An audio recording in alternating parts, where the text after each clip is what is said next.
Ahí estamos, ahora sí. ¿Qué tal? ¿Cómo están? Buenas noches con todos. Hoy día empezamos la semana, siempre el lunes es un poco pesadito, un poco cargado, pero vamos ahí con los procesos. Espero que en esta oportunidad pues podamos atender ya de manera un poco más concreta esta etapa del ámbito de protección de la 3364, que básicamente pues está orientada a poder establecer qué tipos o cuáles son estas medidas de protección que finalmente enmarca la 3364, anticipando que por más que nosotros podamos hacer un listado, un check, de repente un checklist en relación a cuáles son las medidas de protección, debemos recordar que en la 3364, pues tanto los órganos jurisdiccionales como todas, sobre todo Fiscalía, sobre todo Poder Judicial, sobre todo este, ¿no? Que es finalmente el quien va a ordenar las medidas de protección, pues tienen facultades un poco más allá de solamente, pues, limitarnos en una lista, ¿no? De medidas de protección, que son las más conocidas, ¿no? A veces nos quedamos con la duda por qué teniendo tantas facultades, o en todo caso, inmersos en ellas, a veces los juzgados, pues, se quedan un poco cortos al momento de la emisión de medidas de protección, ¿no? Cuando es claro a veces que lo que necesita esa víctima, ese grupo familiar, ¿no? Es un poco ir un poco más allá, ¿no? Atendiendo a este principio de integralidad que habíamos conversado semanas en clases atrás en relación a cuáles son pues estas directrices, estos lineamientos que deben estar impregnadas en las medidas de protección y que finalmente pues el juzgado tiene que interiorizarlas, poder ver, atender cada caso de manera específica, particular, ver qué necesita esta víctima, a efecto que las medidas de protección pues sean lo más cercano posible a lo que ellos necesitan, ¿no? Entonces, si no están viéndonos en situaciones pues en las que digamos, ¿y ahora qué hacemos? ¿No? Ahora vamos a tener que vernos en la necesidad de irnos a otro órgano jurisdiccional de repente para poder ahí está. Para poder atender otro tema que muy bien lo pudo haber hecho este juez de la subespecialidad, ¿no? Entonces, ahí nos vemos, pues, que en la necesidad que en algunos casos vamos a exponer a la víctima a nuevamente, ¿no? Otro proceso judicial que vaya a tomar su tiempo, y mientras tanto y en cuanto, pues, probablemente el riesgo vaya siendo permanente o no varíe este riesgo, ¿ya? Entonces, miren ustedes, siempre hay que recordar y por qué estas características o estos criterios que requieren verse plasmadas en las medidas de protección, ¿no? Porque tanto en defensas técnicas que seamos de la parte investigada como de la presunta víctima, como de la del presunto agresor, ¿no? Tenemos que ver también si es que estas cumplen ciertos requisitos, ciertos lineamientos, ¿no? A efectos de que o sea, podamos ejercer debidamente la defensa técnica y apelar en algún caso en las que nosotros podamos ver ya, o advertir que esta medida de protección pues es muy extrema, ¿no?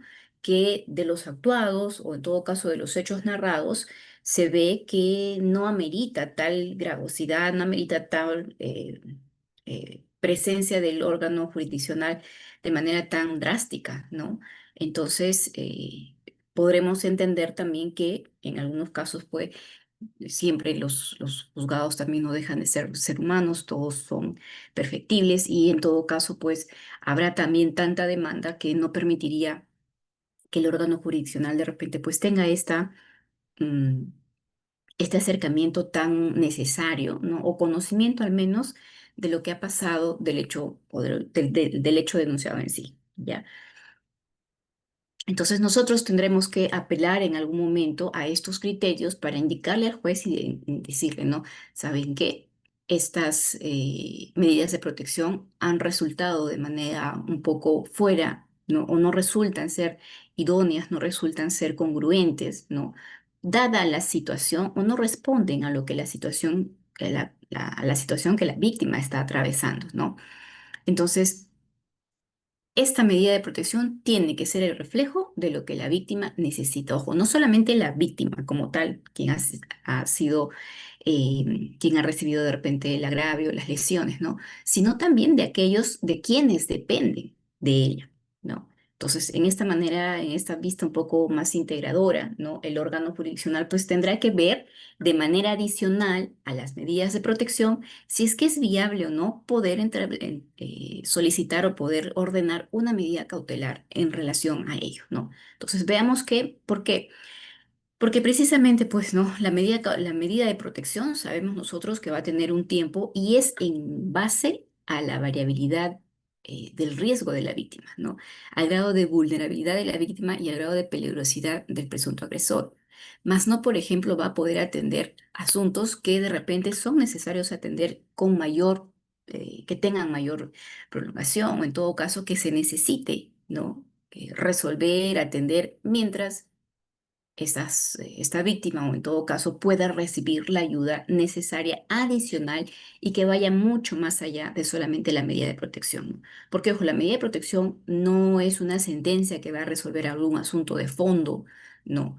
Entonces, y el cautelar tampoco. O sea, el cautelar, como bien indica su nombre, va a permitir de manera eh, pronta que se pueda resguardar algún algún futuro fallo, alguna probable decisión más adelante, ¿no? Pero que en el momento se hace necesario, más allá de una protección a la víctima desde el ámbito de violencia, poder darle otra salida, otra herramienta, ¿no? U otras medidas a lo que se suman, pues, las medidas cautelares también dentro de este proceso dentro de ese proceso especial, ¿no? Entonces, ¿tendrán sus diferencias? Claro que sí, adicionales o que se puedan diferenciar, por ejemplo, las que nosotros utilizamos a nivel civil, ¿no? ¿Por qué? Porque van a responder de manera conjunta, ¿no? A un estado de necesidad, a un estado de riesgo, ¿no? Y que responda esta cautelar a esta situación,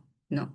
No va a responder a algo más ajeno a las partes, que no tenga nada que ver con las partes, ¿no? O sea, tiene que estar directamente relacionada con el hecho que ha sido denunciado o con lo que la víctima necesita en razón a la denuncia que finalmente pues puede llegar a despacho, ¿no? Entonces, miren ustedes, estas características siempre son importante es tenerlas presente porque nos ayudan muchísimo al momento de nosotros apelar una decisión, sea que otorguen medidas de protección o sea que no las den, ¿no?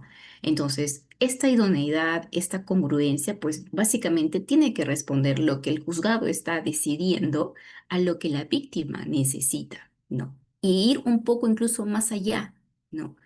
Ver, anticiparse, prever un poco en lo que esta víctima pueda suceder después de el retorno, digamos, a la medio pseudo tranquilidad en su hogar tal vez, ¿no? Entonces, esta medida de protección tiene que responder pues de manera particular, ¿no? Y reflejar, como le hemos indicado, esta situación de vulnerabilidad de la víctima o también que nos pueda alarmar de cuán peligroso puede ser su agresor, ¿ya? Este criterio de la integralidad, claro, o sea, si un juez ve o se queda corto al momento de disponer sus medidas de protección, va a dejar en un estado vulnerable no solamente la víctima, sino también, como indicaba, aquellas personas que puedan estar dependiendo de ellas, ¿no? Entonces, la idea es de que este magistrado vea un poco más allá esta facultad de poder decidir algo más, de hacer algo más por la víctima, porque dentro de las facultades de la 33.4, ustedes, o sea, no es limitado este listado de medidas que tenemos, ¿ya? Entonces, el juzgado está en la obligación de que pueda procurar, en la medida de lo posible, la mayor protección, jurídicamente hablando, a favor de la víctima, ¿no? Puede disponer y en mérito a este principio de integralidad, ¿no? Va a poder disponer, tomar la decisión que si es necesario en este caso, ¿no? Poder imponer o poder responder o determinar ciertas medidas cautelares, ¿no? Entonces, si yo, y adelantándonos una de las cuantas, por ejemplo, es siempre lo que se ve presente, ¿no? El tema de pensión. Este es un trabajo que a veces quienes deciden tomar una defensa técnica privada, ¿no? A veces nosotros vemos, doctora, sabe que la medida de protección, el señor sigue sin pasar los alimentos, ¿no? Generalmente para que lleguen violencia familiar en temas de defensas privadas es porque medianamente pues pueden asumir costo de una defensa, de un acompañamiento privado, ¿no? Pero a veces nos llegan también casos en los que, por ejemplo, el SEM ha advertido que hay un incumplimiento, un abandono moral, un abandono económico, ¿no? Alguna institución que ha de repente derivado o acompañado a la víctima a poder hacer la denuncia correspondiente. Y a veces nos preguntamos, pero si es evidente que aquí lo que se necesitaba también para no someter a la víctima a otro proceso judicial, ¿no? Anticipando o en todo caso viendo que también ahora, ¿no? La otra parte, a mérito de esta denuncia, va a poder reaccionar judicialmente, ¿no? Con las constantes amenazas a lo que el día de hoy ya nosotros conocemos o se ha establecido como el llamado acoso judicial, ¿no? Esta violencia a través de los procesos judiciales. Entonces, si yo veo que en una situación la víctima, madre de familia tal vez, ¿no? O de repente un adolescente que, no sé, acaba de dar a luz, si ha sido maltratada por su pareja, todavía tiene los 17 años, ¿no? Vamos a esperar a que nuevamente vaya y se someta a la demora, lo tardío que puede resultar, por ejemplo, un proceso natural. ¿A qué me refiero con proceso natural? Bueno, aquel proceso que se lleva ante el juez correspondiente, sea alimentos, tenencia, régimen de visita, suspensión de patria potestad, variaciones de tenencia, variaciones de régimen de visita, ¿no? O de repente poder disponer en todo caso también eh, de manera cautelar, de manera preventiva, ver qué se va a hacer con este pequeño. Generalmente, pues, de manera adicional, siempre van a estar trabajando interconectados, ¿no? Entre las instituciones que están llamados, pues, dentro de este sistema, dentro de esta política nacional, ¿no? Entonces, este criterio de integralidad le permite al magistrado, le permite al juez poder disponer cosas adicionales que son notorias, ¿no?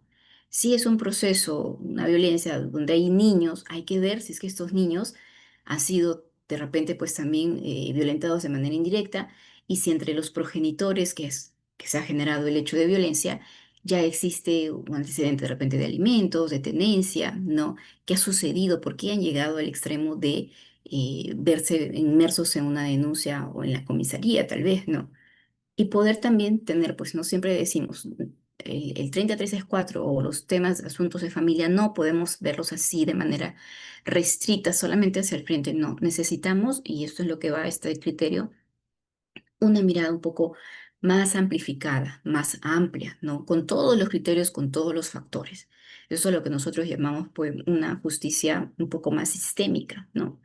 En la cual el juzgado no solamente se remite a decir, bueno, discutieron y la agresión fue una bofetada, una jalada de cabellos, ¿no? No, hay que ver qué más ha ocurrido para poder, en la medida de lo posible, dar la mayor protección, ¿no? Ya, si no es desde el ámbito de protección como tal, poder facilitarle también ciertas situaciones a la víctima, ¿no? El año pasado, con mucha alegría, digo, ¿no? Porque siempre a veces coincidimos con la doctora Tania. Miren ustedes, no solamente por las famosas barreras burocráticas o los impedimentos a hacer ciertas gestiones en ciertas poblaciones vulnerables, ¿no? Sabes que si es una niña, una adolescente, acaba de dar a luz, ha sido agredida, ella no va a poder de repente, no sé, pues, ¿no? Manejar como se logró hacer en su momento, ¿saben qué? Que se le otorgue, que se olvide de que es menor de edad y que se le otorgue la tarjeta para que pueda cumplir ella el cobro de la pensión, ¿no? Más allá de haber atendido el riesgo, darle algunas salidas, algunas alternativas para que esta víctima no solamente pues, pueda protegerse del riesgo, sino también pueda ir tumbando aquellos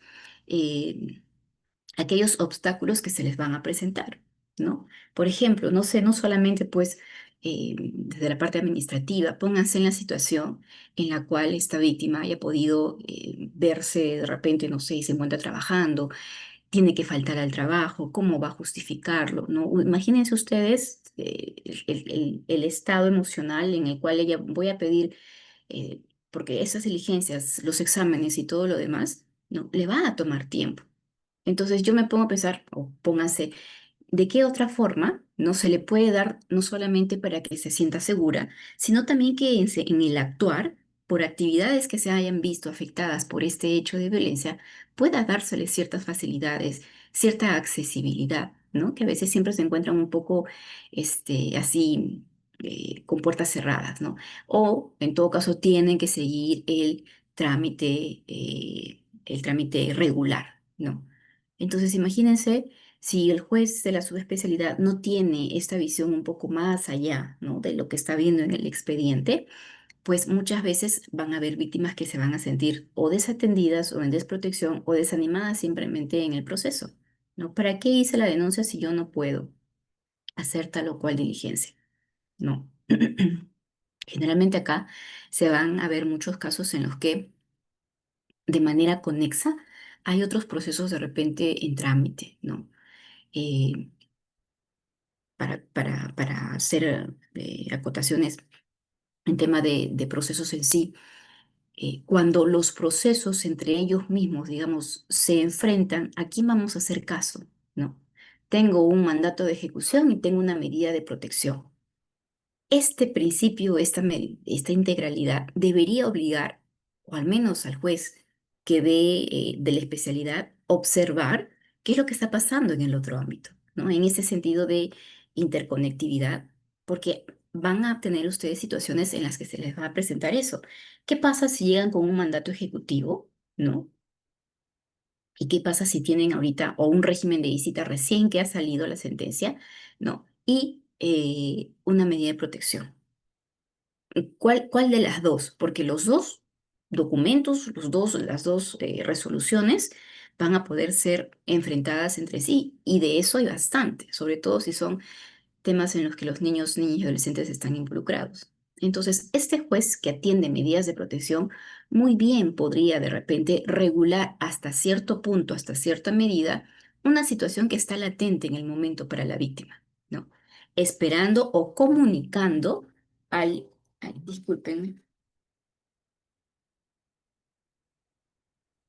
o comunicando al juez natural a efectos de que pueda advertir qué es lo que está ocurriendo en ese momento, en ese espacio de tiempo, ¿no? Porque sabemos que probablemente después esto pueda afectar, pueda alterar, ¿no? De manera significativa o de repente no, el trámite en el proceso regular o en el proceso natural, ¿no? Que está habiendo en sí el proceso de alimentos, el proceso de tenencia, de variaciones, etcétera, ¿ya? Entonces, este criterio de integralidad, pues, nos va a permitir a nosotros también poder solicitar, si somos defensas técnicas, de la parte agraviada o la parte como víctima o el agresor, poder también de repente hacer pedidos que se ajusten a lo que realmente nuestra víctima o nuestro cliente, indistintamente si es que también puede ser el presunto agresor, pueda necesitar. ¿Ya? Un segundito, por favor, porque parece que tengo una emergencia. Un minutito, doctores, por favor, un segundo.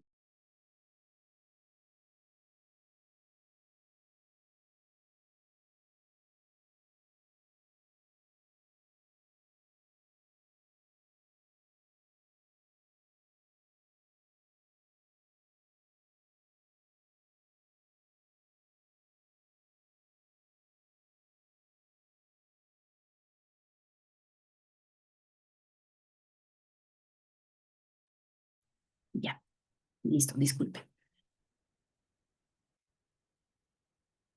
Continuemos.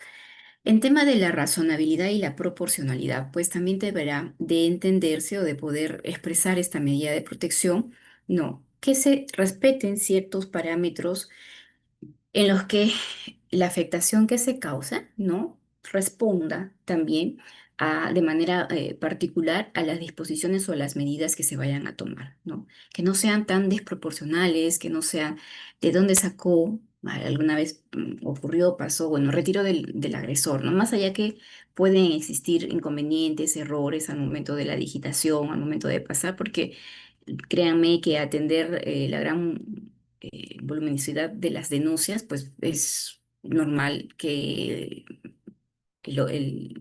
el equipo o el personal del órgano jurisdiccional se vea también, pues, de repente confundido y a veces tenemos medidas de protección, ¿no? Retiro del hogar, pero el retiro, los señores no viven juntos, ¿no?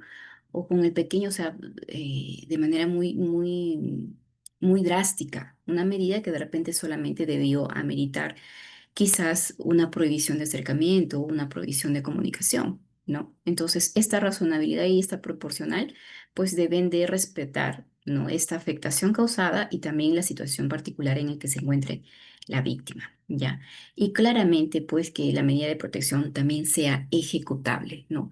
¿Qué quiere decir? Que al policía, sobre todo a los policías, eh, que cuando les llegue o la víctima o de repente estamos acompañadas porque queremos hacer una constatación en el cumplimiento de las medidas de protección o la víctima propiamente vaya, que a la simple lectura al efectivo policial pues se le haga comprensible decir, bueno, esto es lo que tengo que hacer, ¿no?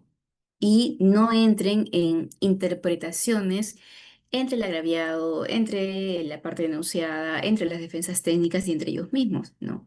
Una medida de protección pues tiene que ser muy clara de manera que el efectivo policial o la policía que está encargado de este tramo de las medidas de protección puedan ejecutarla de manera pues que ésta resulte mucho más efectiva, ¿no? Y efectiva en el tanto y en cuanto se limite o se impida la generación o que se susciten nuevos hechos de violencia, ¿no? A veces nos cuesta mucho, a- desean, por ejemplo, ¿no? Las comunicaciones, sobre todo yo, ¿no?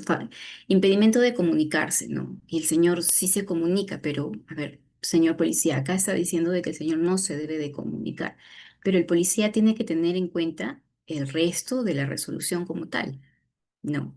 A veces solamente lo que pasa en las comisarías es que al momento de ver las medidas de protección únicamente sale, ¿no? Las primeras líneas, ¿no? Prohibición de acercamiento. Señor, usted no se podía acercar.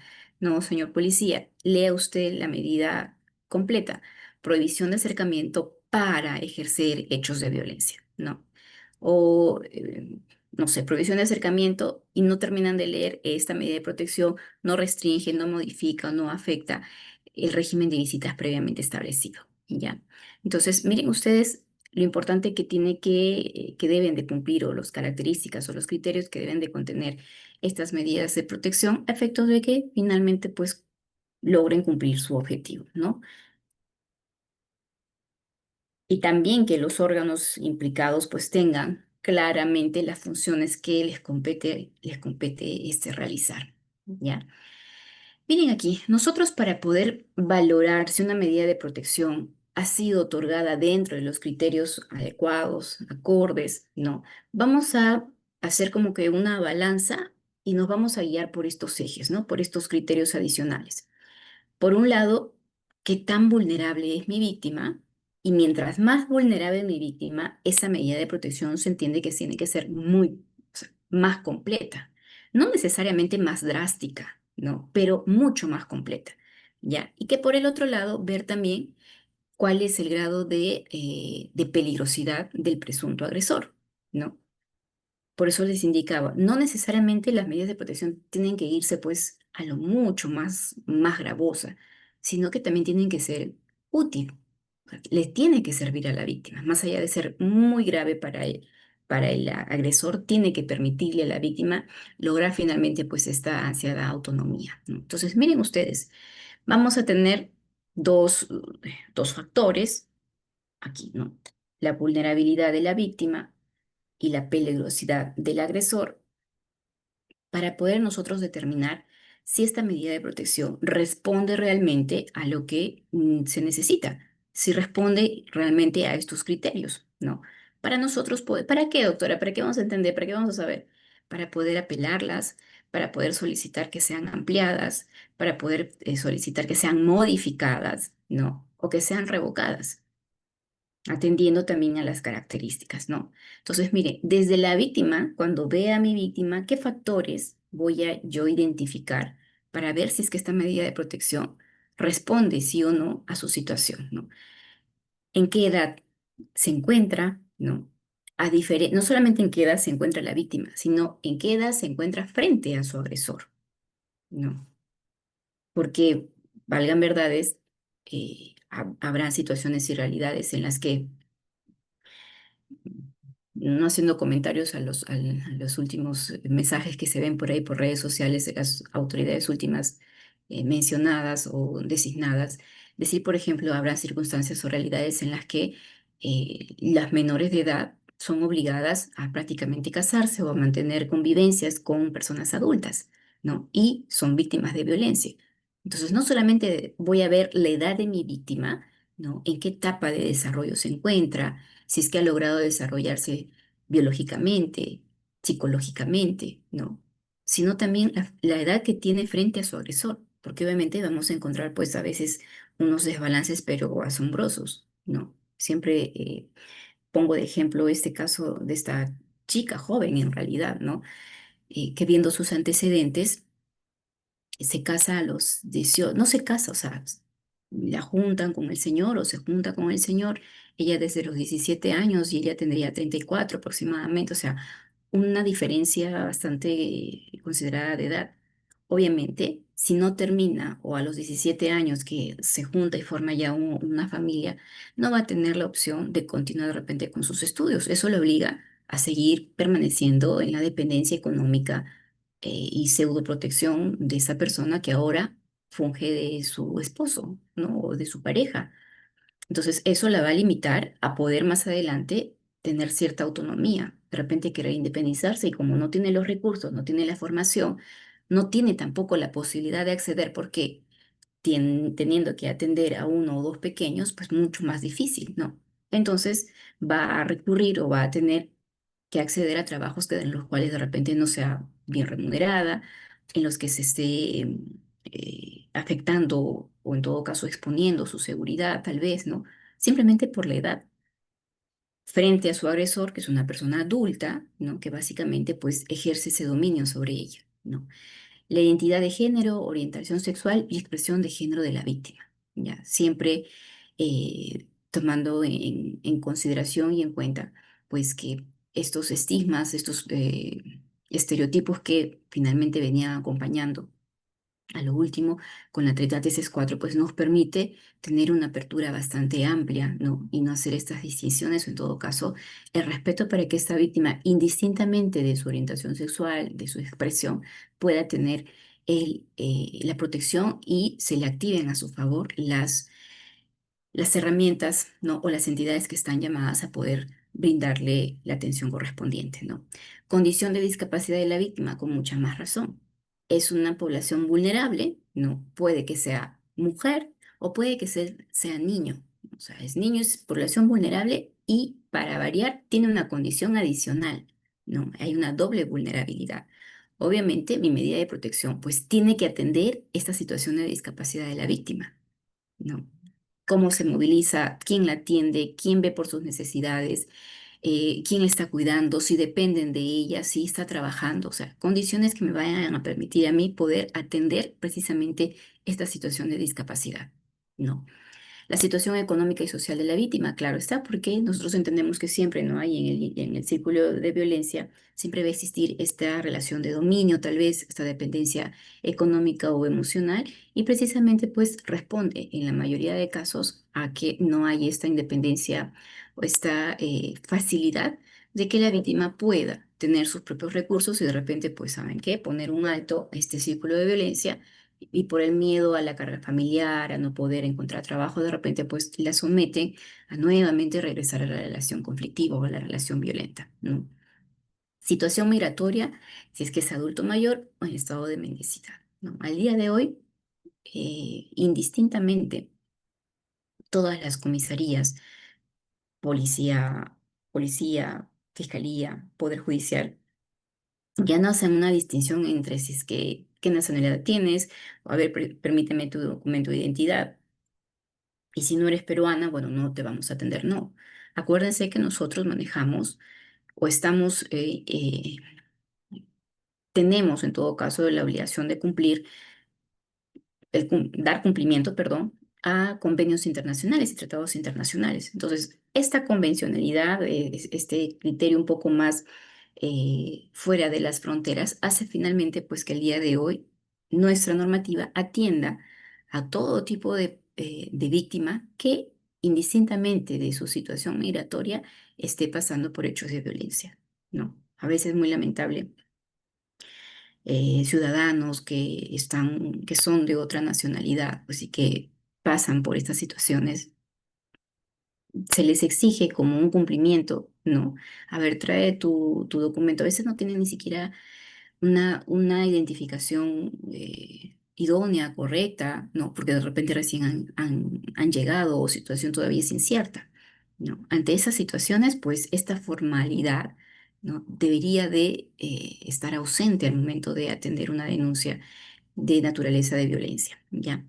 Y la relación entre víctima y denunciado, esta relación de dependencia o esta relación de dominio, ¿no? ¿Qué tanto mi agresor puede influir, tomar decisiones, ¿no? Mantener a esta víctima dentro de eh, del ejercicio de su poder, no puedo decirlo de otra forma, ¿no? Entonces, ese miedo que inculca o que imparte a su víctima, que finalmente, pues, incluso la víctima al momento de denunciar va a decir, estoy haciendo incorrecto, estoy haciendo lo incorrecto o mi situación va a agravarse, el juzgado tiene que advertir, ¿no? ¿Qué grado de dependencia tiene esta víctima con su agresor? ¿Y cómo nos damos cuenta de ello? De las veces en las cuales, por ejemplo, esta víctima generalmente, ¿no? Cuando hay una relación de dependencia, y hay un círculo de violencia bastante marcado, vamos a darnos cuenta que existen varias denuncias entre las partes. Varias. Y eso no puede significar en algún momento, dependiendo de tus medios probatorios y de la situación, para quienes defiendan al agresor, va a decir, no, la señora o la señorita o la mamá de mi hijo denuncia por gusto y siempre me quiere perjudicar con denuncias, con denuncias, con denuncias. Ok, pero también se puede ver desde el otro lado. ¿No? ¿Por qué? Porque se desiste, bueno, veamos hasta dónde avanzaba esa denuncia. Porque una cosa es que no se presenten las evaluaciones, a veces incorrectamente presentan desistimientos, otra cosa es que no haya acreditado desde la parte técnica, ¿no? Entonces, quien sea defensa técnica del presunto agresor dirá, denuncia, pierde credibilidad esta señora, esta señorita, esta mamá, esta conviviente, esta expareja, porque su intención solamente es perjudicarme, pero desde nuestro lado tendremos que ver, no necesariamente significa ello. Significa que ella logra romper en un momento, toma la valentía, pero luego hay algún factor que la obliga nuevamente a regresar, ¿no? Y en esos casos, bueno, lamentablemente son los más graves en los que únicamente van a tomar, digamos, eh, una mayor fuerza al momento de denunciar y seguir con el trámite mismo cuando ya ven en mayor riesgo, ¿no? Su seguridad, su integridad física. Entonces, estos detalles, pues, ya con la expertise, ya con la capacitación,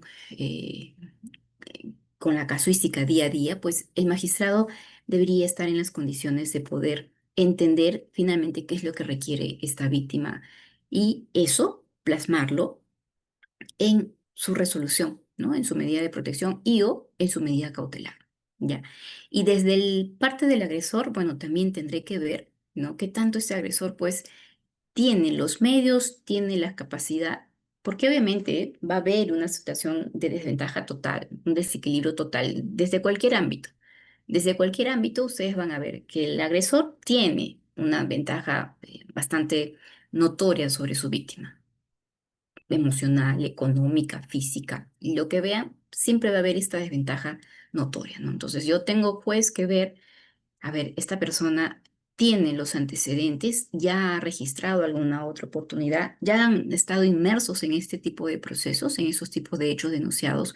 ¿Cuántas veces? ¿Qué ocurrió en ese momento? ¿Se dictaron medidas de protección o no se dictaron medidas de protección? ¿Las cumplió o no las cumplió? Entonces, mientras voy haciendo el check, ¿no? El grado de peligrosidad del agresor, pues tiene que ir avanzando. Entonces, con mucha más razón, pues mis medidas tienen que ser un poco más drásticas, un poco más duras. ¿Para qué? Para proteger a la víctima, pero ¿para qué también? O sea, ¿cuál es el motivo o el objeto de una medida de protección más allá de la víctima? Es modificar la conducta o alterar, siempre digo molestar, ¿no? Modificar la conducta del agresor, o sea, incidir en su comportamiento y mover algo dentro de su estructura, ¿no? Que lo fastidie, que lo moleste, para que él pueda deconstruir estos patrones de violencia que han sido pues enseñados, aprendidos, ¿no? A lo largo de su formación eh, familiar, social, ¿no? Entonces, si una medida de protección no va a fastidiar, no va a molestar, no va a incomodar al agresor, él va a estar tranquilo, ¿no? O sea, no se va, ni se inmutan, ¿no? ¿Ha visto algunos agresores? Ni se inmutan, una más, una menos, ¿qué me van a hacer? No me van a hacer nada, ¿no?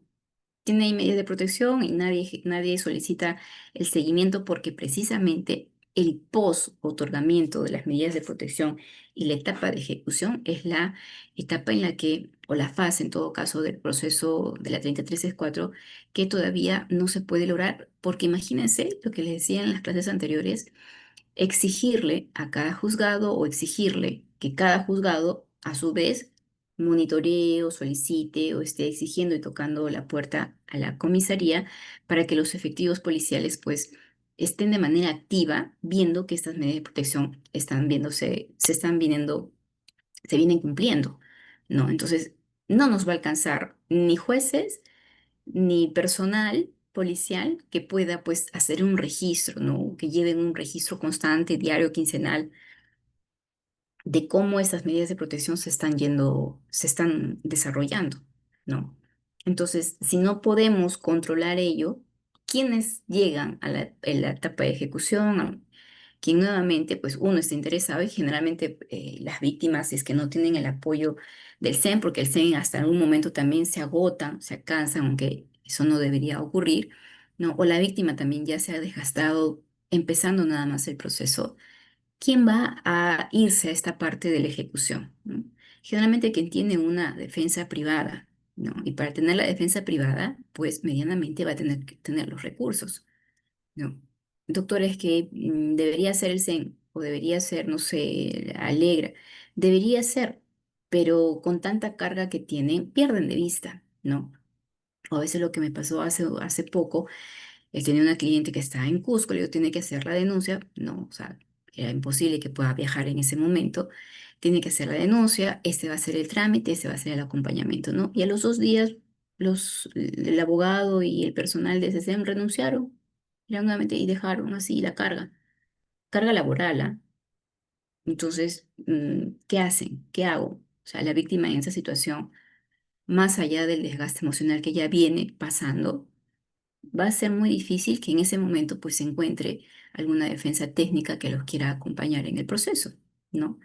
Entonces, yo juez tendré que ver pues también, ¿no? Allá, desde la parte del agresor, ¿cómo hago para que este agresor se sienta incómodo con mi mandato y yo lo fuerce a cambiar, a destructurar, ¿no? De conocer, ¿no? O deshacer estos patrones que han venido o que son parte de su personalidad o son parte de su formación y que eso repercute finalmente en un comportamiento violento, ¿no?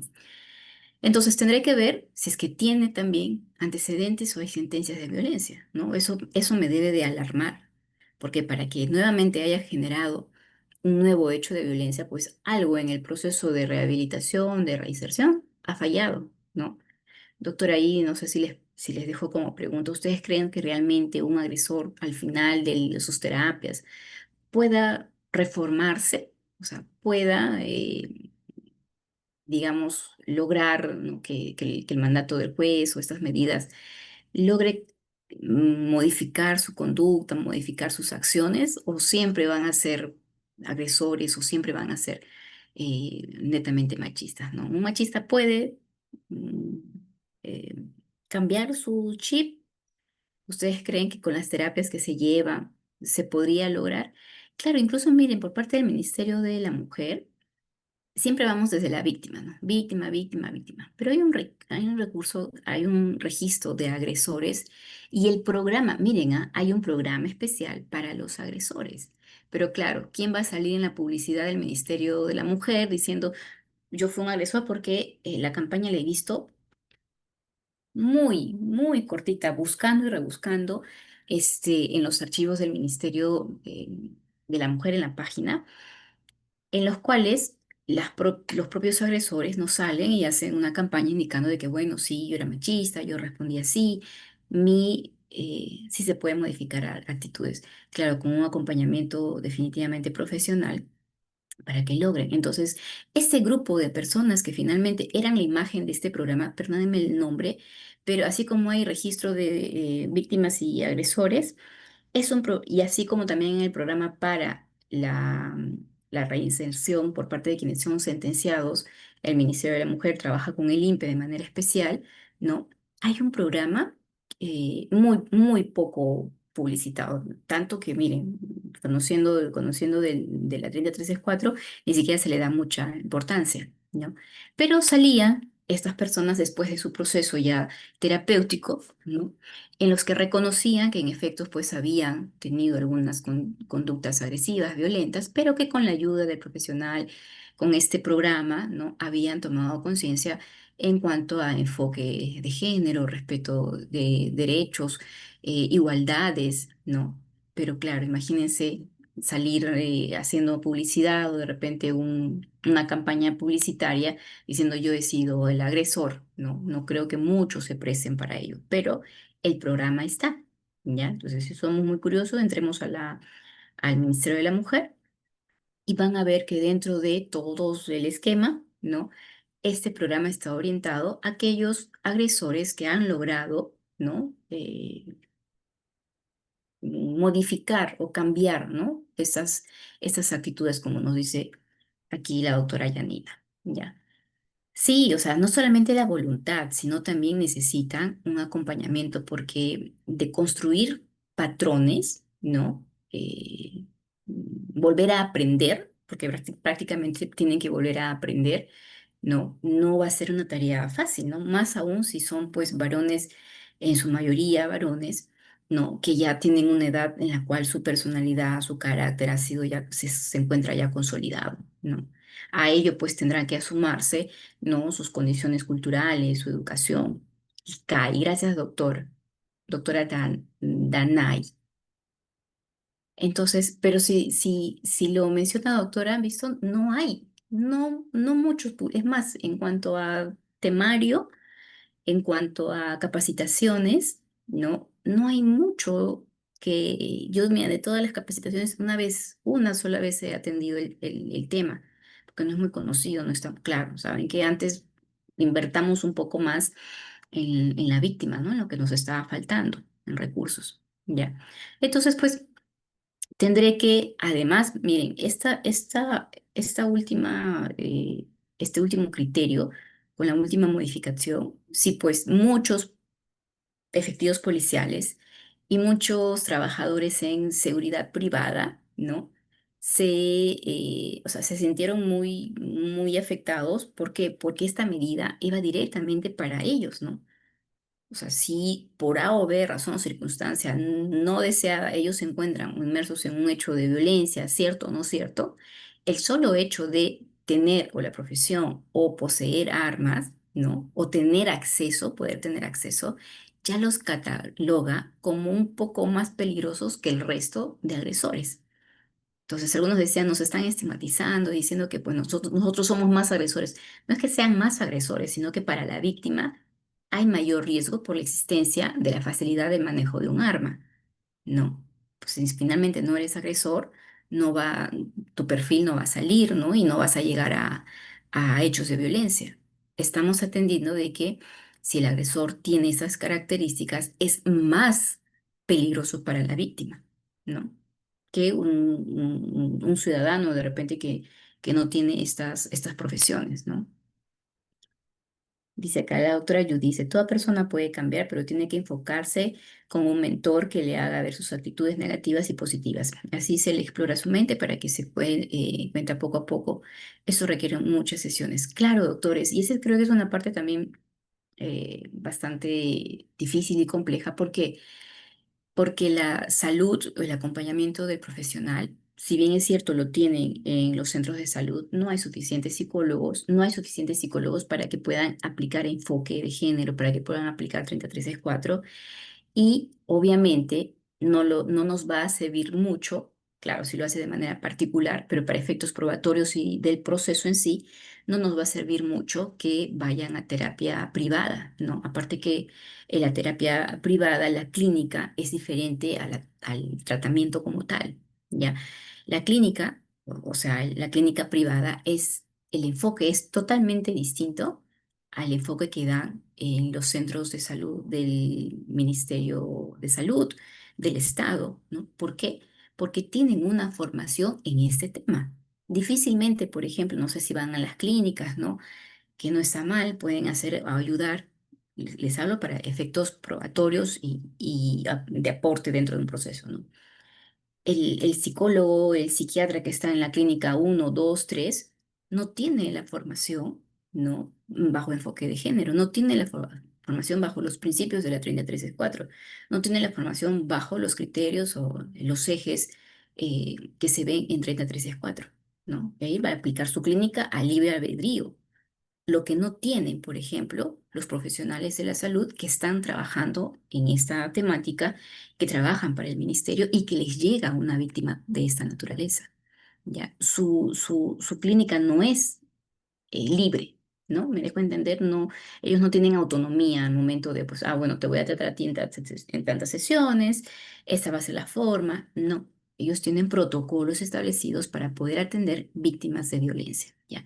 Y dentro de las víctimas, si son niños, niñas, adolescentes, adultos mayores, mujeres, ¿ya? Entonces es distinto. Entonces, estos dos criterios puestos en la balanza, pues finalmente me van a poder permitir, o al juez le van a poder permitir, determinar cuál es la naturaleza de la medida de protección que yo voy a dar, ¿no? O sea, qué es lo que necesito, cuáles son las características de esta medida de protección, cuánto puedo especificar por cuánto tiempo, puedo especificar y ir un poquito más. En algunas medidas cautelares veremos que el juzgado sí puede establecer ciertos parámetros para poder llevarse a cabo esta medida cautelar o esta medida de protección, ¿ya? Ya sabemos que la medida de protección diferente a la cautelar, ¿ya? Va a permanecer, doctora, y se puede, a ver, si me dan una medida de protección y dentro de la medida de protección hay una medida cautelar, la medida cautelar va a tener un tiempo limitado, sí, porque tienen que precisar, las medidas cautelares no son eternas, ¿no? Hay un factor de temporalidad y están supeditadas, o en todo caso, necesitan un proceso principal para que éstas sigan vigentes, ¿no? Para que éstas puedan seguir su vigencia en el tiempo y que la decisión que se tome no se caiga. O sea, si es necesario una pensión de alimentos, ¿no? Esta medida cautelar dentro de la 3064 tiene fecha de caducidad, o sea, es así, latente, ¿no? Palpitando, palpitando. Por favor, tienen que atender esto, porque no puede ser eternamente, ¿no? Entonces, la medida de protección, ¿de qué va a sobrevivir? Del riesgo. Puede ser que el señor, miren, una medida de protección puede sobrevivir 1 año, 2 años, 2 años y medio, ¿ya? Y un proceso de alimentos, esa asignación anticipada que les dieron de alimentos, lo pueden conseguir, no sé, en 3 meses, en 4 meses, dependiendo de la corte, 1 mes y medio, ¿no?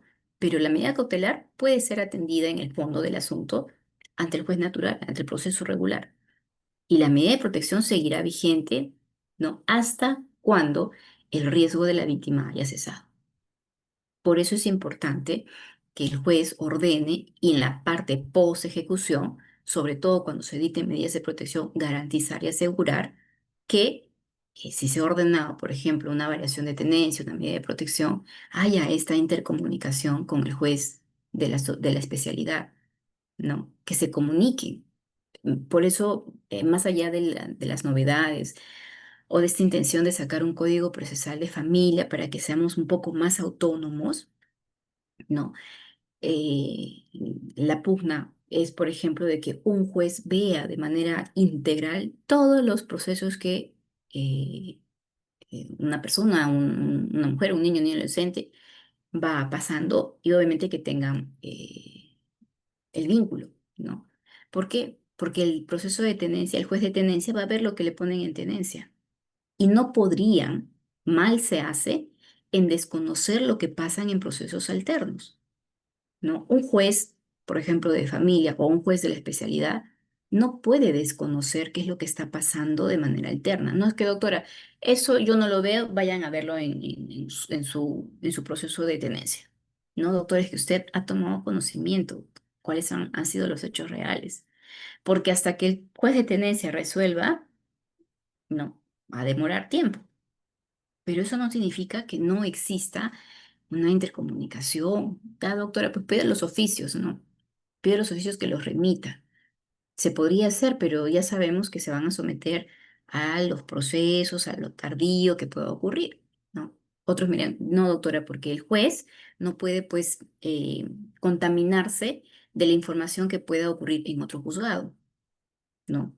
Tiene que guardar la imparcialidad y decidir sobre lo que tiene en despacho. Lo que existe en el expediente es lo que va a resolver. Si no existe en el expediente, no está. No. Pero eso no sesga, sobre todo cuando hay niños y adolescentes, no sesga muchísimo, ¿no?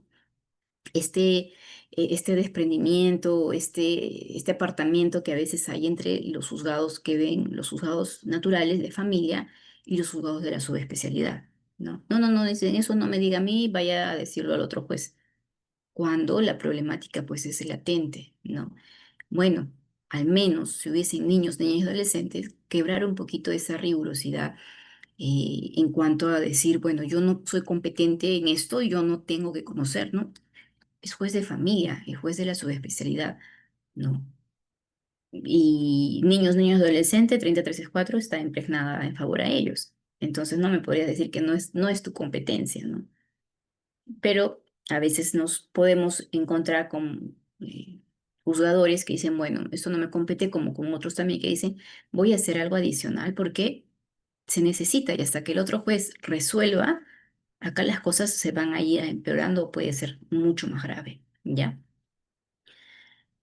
Aquí, si es que existen personas que dependen de la víctima, también tengo que verlo, ¿no? Generalmente cuando hay niños, niñas y adolescentes, o de repente un adulto mayor, ¿ya?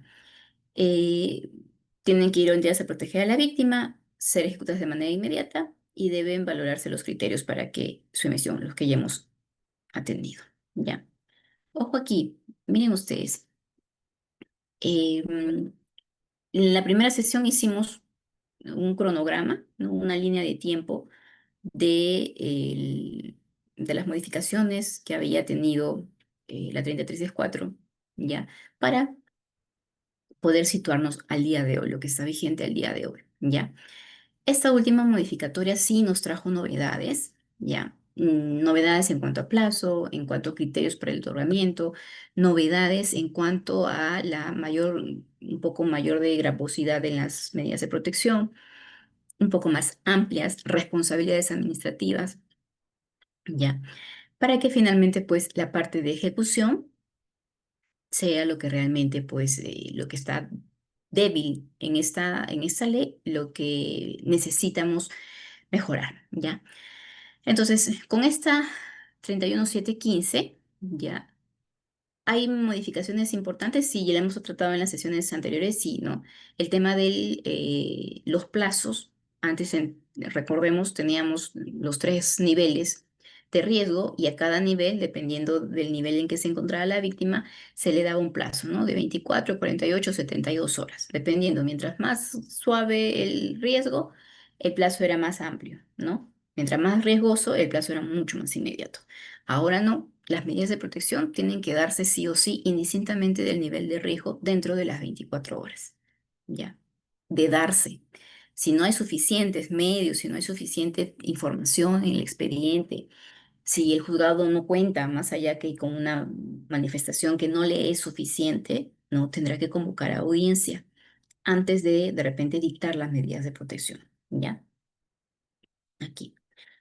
Voy a hacer una pequeñita pausa, no sé si es que tienen mensajes chat.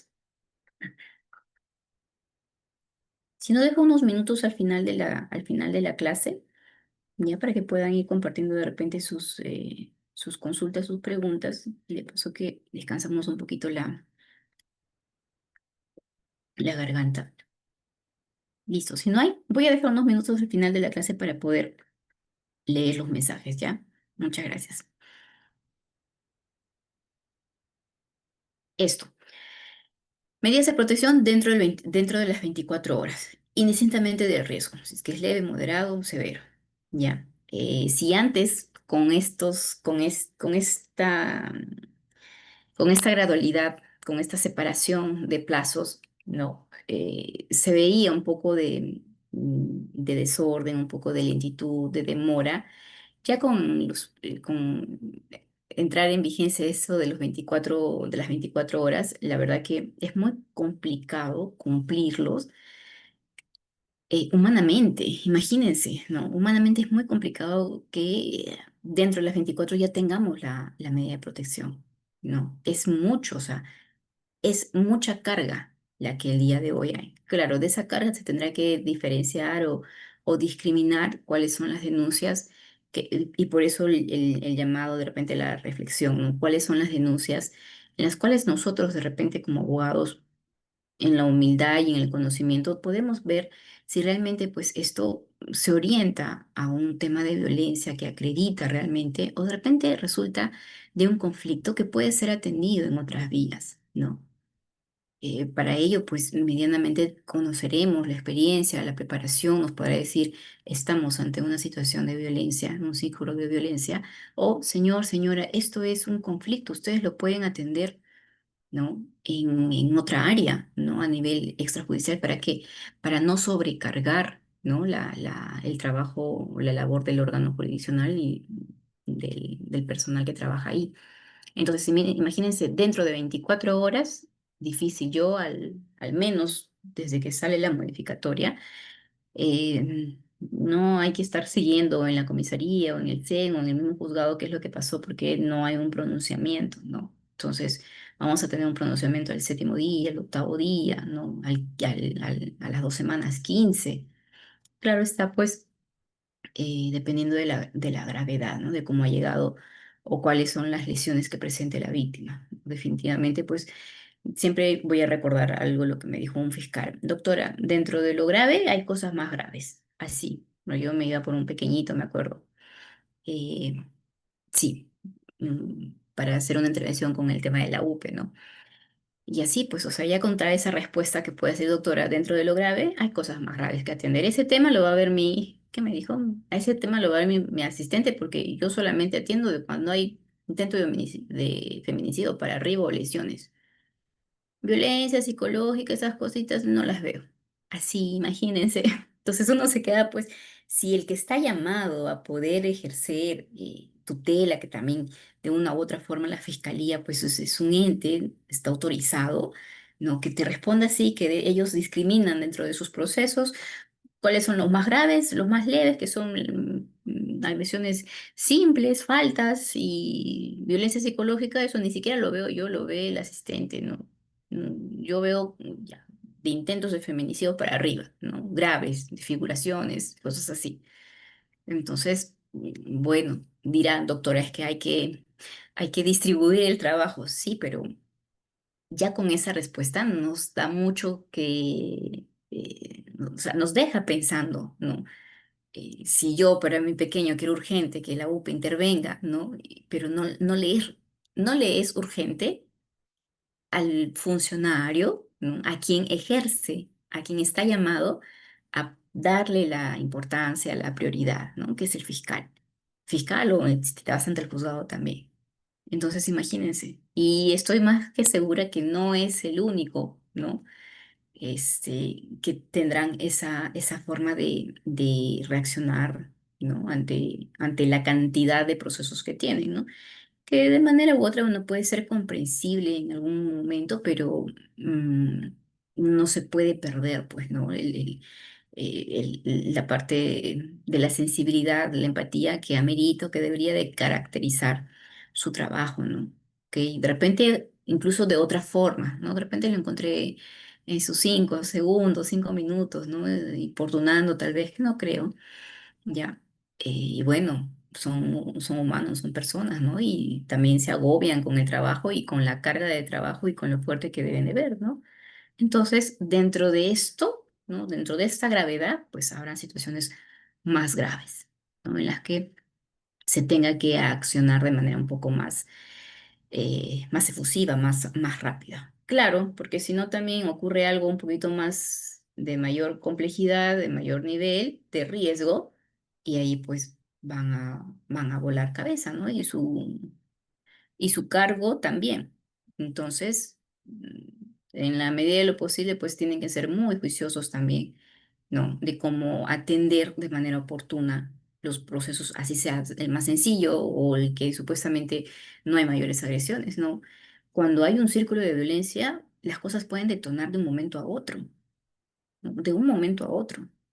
Entonces, a veces digo, ¿pero qué ha pasado si estaban tranquilos, si estaban bien? De pronto nos llaman, están en la comisaría, que ya se rancharon al niño, que ya se pelearon, que se han golpeado y los dos están detenidos, ¿no? O sea, los temas de violencia se van a ocasionar y de un momento que estaban tranquilos detonan, ¿no? Porque la personalidad, la falta de control de los impulsos, por algo no pueden controlar, pues, ¿no? Va a detonar de manera abrupta, ¿no? Entonces, imagínense si inicialmente, bueno, puede algo un poquito más leve, pero eso no quiere decir que en algún momento pues pueda explotar, ¿no? Como muchas veces pasa. Tienen denuncias, medidas de protección, denuncias y la última, bueno, apareció muerta, ¿no? Así. Entonces, no podemos dejar de darle importancia, o al menos el personal o las entidades no pueden dejar de darle importancia, ¿no? Pero bueno, un comentario aislado, estimados colegas. Miren, eh, aquí, el doctor Jesús Toribio está levantando la manito. No sé si está con el audio. No continúo, de repente, doctor, su pregunta por el chat, si me escucha. No puede hablar. Déjeme su consulta, doctor. Sí, descríbame su consulta. Mientras yo avanzo, lo leo ahí está, para poder atender su consulta. Aquí en el plazo perentorio, miren, cuando no se pueda determinar el riesgo, ¿no? Porque de repente no hay suficiente información, de repente la declaración de la víctima no es suficiente, está muy ambigua, no es muy clara, no les da mayor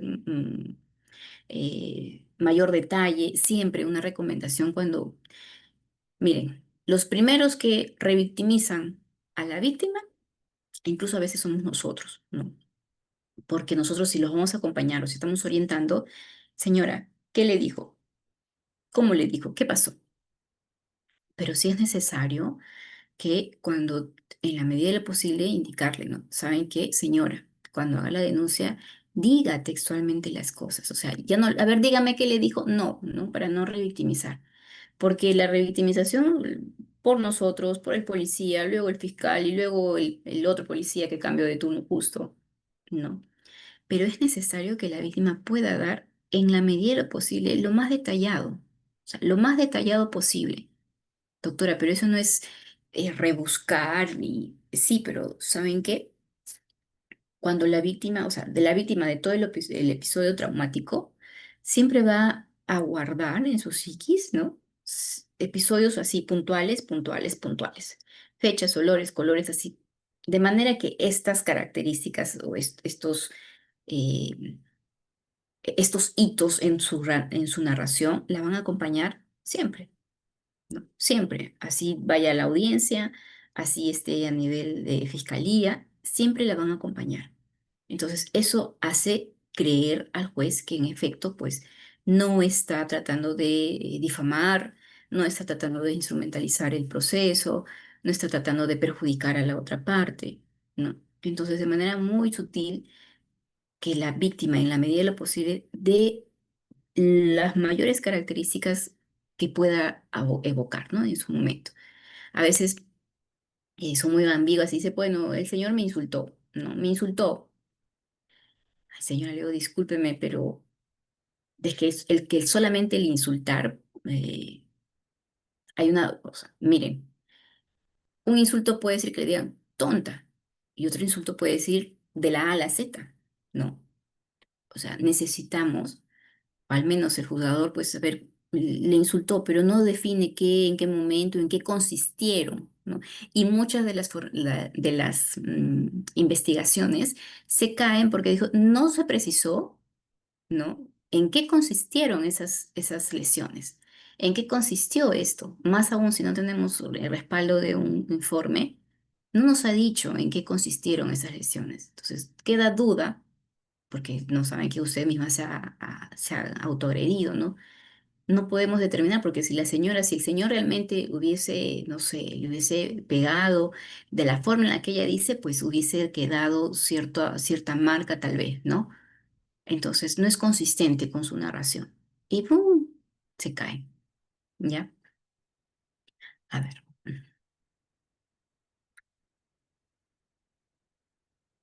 A ver, doctor Luis dice, doctora, se ve a diario que el juzgado se equivoca con el nombre del agraviado, el imputado, y cuando el agresor incumple, es ahí en que podemos apelar. Es decir, que el nombre es incorrecto. Vemos que la fiscalía trata de corregir al momento de imputar el delito de resistencia a desobediencia. Incluso a veces nos bajamos el requerimiento fiscal por error del juzgado.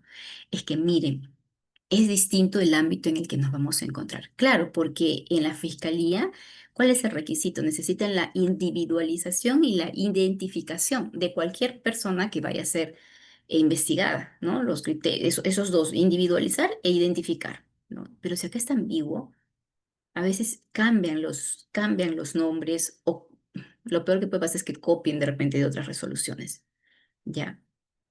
Eso lo vamos a ver, ese formalismo lo van a ver ustedes definitivamente en el ámbito de sanción, porque somos muy garantistas, ¿no? Entonces ahí sí no puede haber error, ¿no? Porque es lo que se está cuestionando, lo que se está poniendo en riesgo es la libertad de una persona. Y mientras nosotros no podamos quebrantar ello, eh, ¿cómo van a avanzar? Entonces, eso es lo que nos dice el doctor Lee es bastante cierto, ¿no? Y ya en su experiencia también comparte pues que sí es válido porque es necesario, ¿no? Hacer esta correspondencia entre los hechos denunciados, la prueba que se tiene objetiva, ¿no? Y uno también esto de la identificación y la individualización del investigado, ¿no? Entonces, claro, en ámbito de fiscalía, estimados colegas, es muy penoso que se caigan los procesos o que simplemente los archiven, ¿no? Por tecnicismos. Pero bueno, ese es el esquema procesal en el que nos encontramos. Somos sumamente garantistas, ¿no? Ahí, doctora Yanis, doctora, ¿cómo puede ser tratado un tema de maltrato físico de un chico adolescente a una adolescente mujer en el colegio? El caso fue de ese jovencito agredido con patadas e insultos basadas en una forma de vestir de la chica. Doctora, cuando son adolescentes, hay una guía de acción, una línea de acción cuando están dentro del colegio, cuando son adolescentes, que los van a tratar como contravenciones. Y aquí, más allá de derivar, quien comunica a la fiscalía, acá en estos casos, tiene que ser la autoridad del colegio, el director. Y el director, previamente a ello, tiene que ver, ¿qué es lo que ha pasado acá? Los tutores, díganme la información, ¿qué es lo que ha pasado? Quien tiene que poner en conocimiento o actuar y llamar, ¿sabe qué, señora? Soy el director, su hija ha sido, le estamos llevando al hospital o ha pasado esto con su compañero. No hay forma de que, bueno, vamos a tratarlo bonito, bajito. Claro, hay sus comunicaciones internas, ¿no? Llaman a los padres a ver, pero quien tiene que tomar la acción acá para poner en conocimiento y ante esa omisión, obviamente los padres tienen todo el derecho, ¿no? Es el colegio, el Ministerio de Educación. Si a ustedes les gusta un poquito ver eso, el Ministerio de Educación es casi como otro subministerio de la mujer dentro de, porque tienen que canalizar absolutamente cualquier evento entre niños, niñas y adolescentes, ¿ya? Porque eso se ve desde el ámbito de contravenciones. Y el fiscal de familia, ¿no? El fiscal de familia que ve ello, sí ha aperto de investigación, va a pedir informes al colegio, a la institución, a los padres de familia, al psicólogo, ¿no? Que estaba, que los pudo haber tratado, qué acciones han tomado el colegio, ¿no? Aparte de las sanciones que les puede caer, ¿no? Porque a veces dicen, bueno, no, es algo, el bullying, todos hacen bullying, no. Tienen una política bastante fuerte el Ministerio de Educación con el Ministerio de la Mujer. Y creo que es uno de los ministerios en los que más trabajo y ojo, bajo sanción de ser denunciados por omisión a la denuncia, ¿no? Entonces, a veces a mí me llegan contravenciones Y digo, ¿y qué hizo? ¿Y qué hizo el colegio? Esto es para denunciarlo de manera inmediata, ¿no? No, que reunión uno, que luego la reunión dos, que luego la reunión tres, ¿no? Y la fiscalía ahí tiene que advertir. Eso me pasó con dos pequeños, casi igual adolescentes, ¿no? Y el niño tendría, bueno, habían sus antecedentes, ¿no? Para que un niño adolescente esté en esa etapa, son jóvenes, son rebeldes, pero para que tenga un comportamiento marcado es porque hay algún antecedente, hay alguna escasez, una falta dentro de su dinámica, ¿no? Entonces a la niña la agarraba, pero a pelotazos, ¿no? O sea, él se hacía el que jugaba y de pronto le lanzó una botella de vidrio, le hizo un corte acá, pero no era la primera vez, ¿no? Luego pelotazos y luego le tiraba lo que encontraba, ¿no? Entonces cuando vimos a pedir el informe, le digo, esto es para una denuncia, esto es contravenciones, pero ya, ¿no? Pero ya eh, es un poco complicado porque cuando los padres, o sea, se ven inmersos y escuchan fiscalía, escuchan contravenciones y que mi niño va a declarar y que se vaya a cámara Gesell, se asustan y no quieren, ¿no? Pero el Ministerio de Educación tiene un protocolo especial para activar en casos de bullying, en casos de violencia dentro de la institución educativa, ¿ya? Obviamente acá va a intervenir Fiscalía de Familia, ¿no? Para poder atender el tema, ¿no? Dice acá, el director no comunicó nada, fue la mamá del adolescente quien reportó la denuncia, en ese caso la de Muna debió reportar a la fiscalía. Miren, es que alguien tiene que mencionar, ¿no? Y en este caso, el director no lo ha hecho, el tutor no lo ha hecho, la mamá tiene que poner en conocimiento, pero la van a derivar como contravenciones, ya. Y la de Muna puede intervenir, sí puede intervenir. O sea, si ustedes van, pueden pedir ayuda. Más efectivos, a veces los del SEM, los del SEM dicen, no, eso lo tiene que ver dentro del colegio, tiene que irse a la UGE, ¿no? El director tiene que activar el protocolo, ¿no? Para que el niño sea. ¿Por qué? Porque también como el presunto agresor es un menor de edad, mucho cuidado, porque no lo podemos tratar como un adulto, ¿no? Ojo, ahí los dos son menores de edad, los dos son población vulnerable, los dos van a tener medidas de protección. Ojo, ¿ah? O sea, el fiscal puede dictar ciertas medidas, pero en son de proteger también a este chico o a este niño que ha sido agresor. No lo podemos ver a los niños, niñas, adolescentes como agresores. Les van a dar medidas de protección a los dos. Verán qué ha pasado en su círculo familiar para que el niño esté así, de repente no tiene un soporte, no tiene una red familiar, qué es lo que ha ocurrido, ¿no? Antecedentes de violencia, ahí va a saltar. ¿Por qué no quieren los padres que denuncien? Porque van a saltar que hay hechos de violencia como antecedentes en su hogar, ¿no? Entonces, la demanda de oficio, si pudiese tomar el conocimiento, sí, no. El SEM de oficio, mientras sea niño, niña, adolescente, las autoridades, nosotros privados, que no nos van a hacer mucho caso, en pos de atender el interés superior del niño, podemos hacer las denuncias respectivas, ¿no? Si yo veo de repente eso salen por la calle y al costado hay un colegio y salen los niños y veo que se están discutiendo y nadie hace nada, yo podría como ciudadano, sí, claro, ¿no? La cosa es que nos permitan y sigan el trámite, ¿no? Eso es. Doctora, dice, una señora denuncia por violencia física y psicológica, luego cuando pasa por el médico legista dice que no hay golpes, luego retira la denuncia. Se va a la casa donde vivía con el supuesto agresor a retirar sus cosas y de la nada, mientras sacaba los artefactos y muebles, sale corriendo y se va a la comisaría a poner denuncia por violencia física. Al final parece que se ha autolesionado porque el médico legista da dos por dos. ¿Qué hacer? ¿Cómo demostrar que en ningún momento el supuesto agresor la ha tocado? Es más, toda la familia de ella estaba ahí cuando ella sacaba sus cosas. Si ha hecho la denuncia, el señor va, acá, si no hay videos, si no hay una forma, miren, el tema de las lesiones, así como indica ahí la gravedad, tiene que tener también correspondencia, ¿ya? O sea, no solamente me han golpeado. A ver, señora, ¿con qué la han golpeado? Ya el médico legista ahí entra. ¿Con qué la han golpeado? con la llave de la correa. Ah, ya. ¿Cuándo la han golpeado? Ahorita. Y el médico legista ve el color, colorimetría. Pero este color tiene amarillo, ya no es de ahorita. Ahorita es rojo o rojo púrpura, vivo, ¿no? Él va a notar. La forma, pero si yo con la correa y acá ni siquiera tiene o sea, no hay forma, ¿no? Entonces, no solamente es decir, me han golpeado.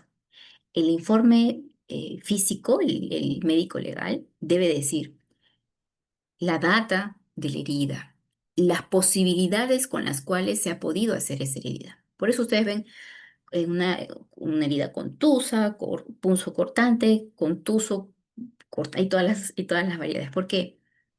Porque diferentes partes del cuerpo, como de objetos, generan diferentes lesiones. ¿Ya? Por ejemplo, si es que es el puño, difícilmente vaya a ser una cortante, ¿no? Porque el puño, como es piel, va a ser contusa, a menos que, bueno, sea de tan gravedad que reviente la piel. Pero y va a reventar la piel, pero no de manera homogénea, como si fuese, por ejemplo, una navaja, ¿no? Entonces, no es cortante, va a ser contusa, que tiene herida, ¿no? Pero la herida va a ser irregular, eh, es diferente a que yo haga un corte. El corte va a ser lineal, va a ser perfecto, ¿no? Se va a notar y obviamente el médico me va a decir, esto pudo haber sido con un puño, ¿no? Sí puede generar ese tipo de herida, pero definitivamente un cuchillo no hace ese corte, ¿no? Ese corte es con golpe y ha sido tan fuerte que ha logrado romper la piel, ha generado una ruptura. Entonces, tendríamos que, doctor, ahí revisar bien su informe médico para ver la ubicación de las lesiones, ¿no? Porque eso, o sea, sí hay, no hay que cerrar los ojos y decir, sí se instrumentaliza el proceso para de repente perjudicar, ¿no? Pues, y yo he tenido, o sea, jurados, ¿ah? Se la juraban los clientes. Si tú me dejas, yo voy a decir que me has pegado. Y como a las mujeres les creen, hacía, literalmente a veces quienes mal asesoradas o de repente con mala intención, saben que el proceso es protección y que sí nos van a creer y que sí le van a creer por un principio de duda que le va a favorecer a ella. Entonces, en principio, si ella va y dice, sí, él me ha pegado, él me ha hecho, sí, en efecto, le van a creer en primera instancia, le tienen que creer en primera instancia. Para eso habrá un despliegue probatorio, unas diligencias, ¿no? Para que el señor pueda defenderse. Entonces, si no hay cámaras, él puede ofrecer testigos, ¿no? Puede ofrecer de repente, bueno, saliste y luego has regresado y en qué tiempo se han realizado, cuál ha sido el objeto con el cual supuestamente te ha agredido, ¿no? A veces dicen, no, estas marcas, que tengo marcas acá, pero las marcas tienen ya una data distinta, no es de ahorita, y están en este lado. Entonces, ¿y cómo se chocó, señora, no? Saliendo me empujó, ¿no? Entonces, ya es un poquito más de examinar la evaluación física, el certificado médico, para poder encontrar contradicciones entre lo que se está denunciando y lo que se puede acreditar, ¿ya? Entonces, eso pasa, doctores, sí, a un montón. O sea, que se instrumentalice el proceso, sí, claro, ¿no? Y eso es cierto. Y acá, pues, los varones en esos a veces pueden tener razón de decir, doctora, o sea, la señora o la dama va y puede sindicarme, sí lo puede sindicar y muy probablemente le van a creer, ¿no? Muy probablemente le van a creer. Para eso se aperturará un proceso, una investigación en la cual usted va a demostrar, o de repente de los indicios preliminares, pues, señora, mira, acá está el video donde salía y se ha caído. Yo no le he hecho eso, ¿no? Entonces ya la fiscalía preliminarmente no hay, pues, ¿no? Esto ha sido que se ha caído, se ha golpeado, o finalmente, pues, el señor no es el que ha ocasionado, hay testigos, no, hay amenazas en los WhatsApp, vas a ver, te voy a denunciar y a mí me van a creer, o sea, y sí se usa, yo con toda la franqueza les digo, he ejercido defensas técnicas de varones, He tenido damas, ¿no? Que se tiran encima del carro, así, o sea, adrede, ¿ah? Se tiran encima del carro o con el auto en marcha, abren la puerta para intentar tirarse y luego decir que, bueno, ha sido. Porque hay que ver de manera paralela qué pasa, ¿no? Generalmente en esos casos es porque hay un fuerte conflicto por temas anexos, ¿no? Niños, tenencias, alimentos, ¿no? Pero sí, sí me ha tocado estando en estado de gestación, chicas que se han tirado encima del carro, que han agarrado la llave del carro, ¿no? Y se han hecho heridas, ¿no? Mis clientes, claro, son que le llaman heridas defensivas, ¿no? Entonces, claro, los varones sí tienen que tener mucho cuidado. Por eso, señor, si a usted le han denunciado por violencia y le han mandado, vaya a hacer sus terapias, y es lo que yo siempre exijo, señor, pero doctora, yo no he hecho nada. Ok, señor, ¿sabe qué? Vaya a hacer las terapias, porque al menos le va a enseñar la doctora a usted a advertir, a identificar, a oler señales de emergencia y que eso puede ser un detonante. Y usted salga de ahí. ¿Para qué se quedan a discutir? ¿Por qué se quedan? Si ya sabe que eso va a explotar, ¿no?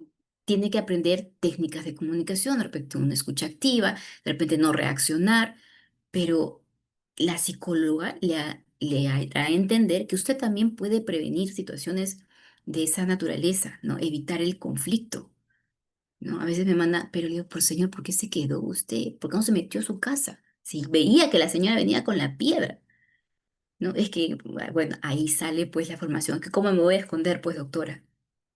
Mire usted, tenemos que ir a la fiscalía a hacer su declaración.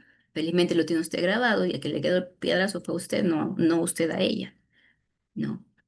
Entonces ya tendremos que ver pues ya de los nuevos probatorios, doctora, es la que nos pregunta acá, doctora Frida, ¿no? El resultado de esas evaluaciones, ¿no? Dice, los casos de violencia sexual entre adolescentes es contravención, tocamientos a través de medios virtuales, a través de medios virtuales. No, doctor, en casos de violencia, inicialmente, pues, mire, inicialmente podrían verlos en contravención, pero el fiscal de familia acá va a tener que participar también fiscal penal con la intervención del fiscal de familia, ¿no? Para no desviarnos un poquito del tema. Y a través de los medios virtuales, bueno, no creo que estaría, que entre dentro de la tipificación como violación como tal, sino de repente actos obscenos, porque nuestro código es bien, o sea, bien cerrado en el tipo penal en temas de violación. Ya, pues para no desviarnos, doctor, del tema más penalista pura neta, no soy, no quiero desinformarlos. Dice, en ese caso el médico legista no ha consignado si las lesiones son recientes. Lo cuestiono, doctora. Lo cuestiono. Cuando haya la ratificación, doctor, ¿usted ha firmado esto? Sí. ¿Cómo le llegó la paciente? Bueno, llegó así, se encontraba así. Allá, ¿y usted notó las lesiones? Sí. ¿Cuánto tiempo tenían las lesiones según su experiencia? Ay, no me di cuenta. O sea, no la ha observado la señora. No. Pero usted acá ha puesto que tiene lesiones. ¿Qué tamaño? ¿Cuánto tiempo? ¿El color que tenía? Ah, ¿usted no ha observado? No, se me pasó. Lo siento, pues, no, ¿cómo me va a decir que entonces, ¿cómo yo puedo garantizar que el señor ha sido? Si ni siquiera, de repente ni lesiones sabía, doctor, ¿qué pasó acá? Lo cuestiono, doctora, a nivel en ratificación de pericia, no en ratificación de perito.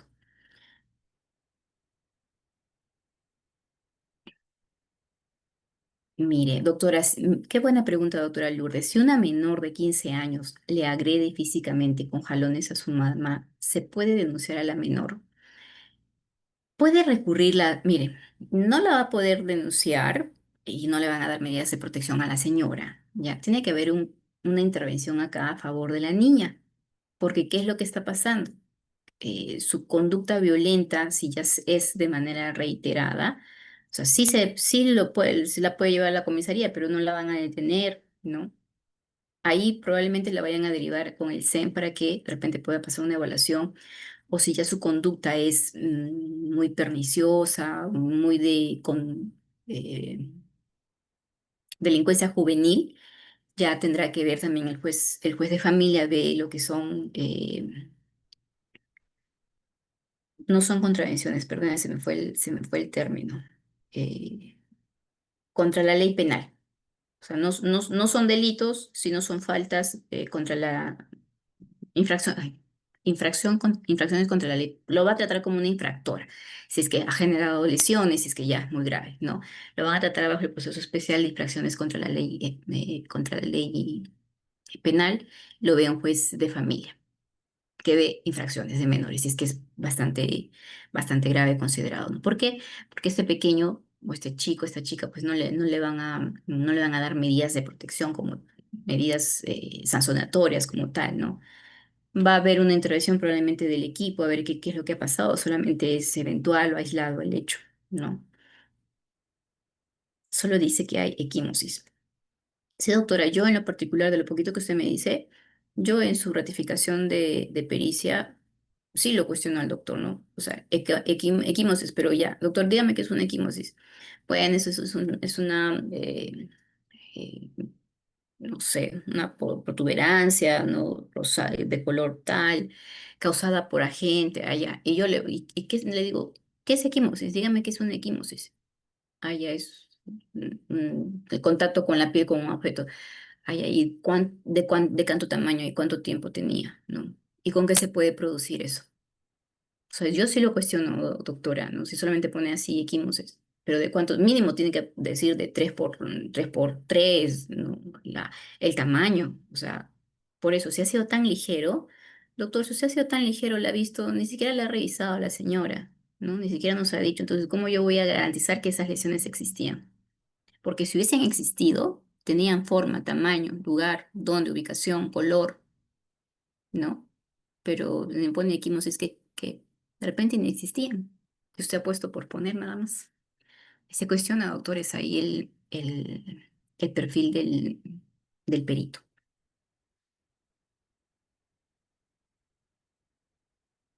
Ujú. Si la hijastra busca a su padrastro para golpearlo y este estaba borracho y al golpearlo el padrastro con puñales y cachetadas, esta reacciona le da la posdenuncia a la hijastra. Va a denunciar por violencia. Sí, sí, doctores, porque hay vínculo familiar acá, ¿ya?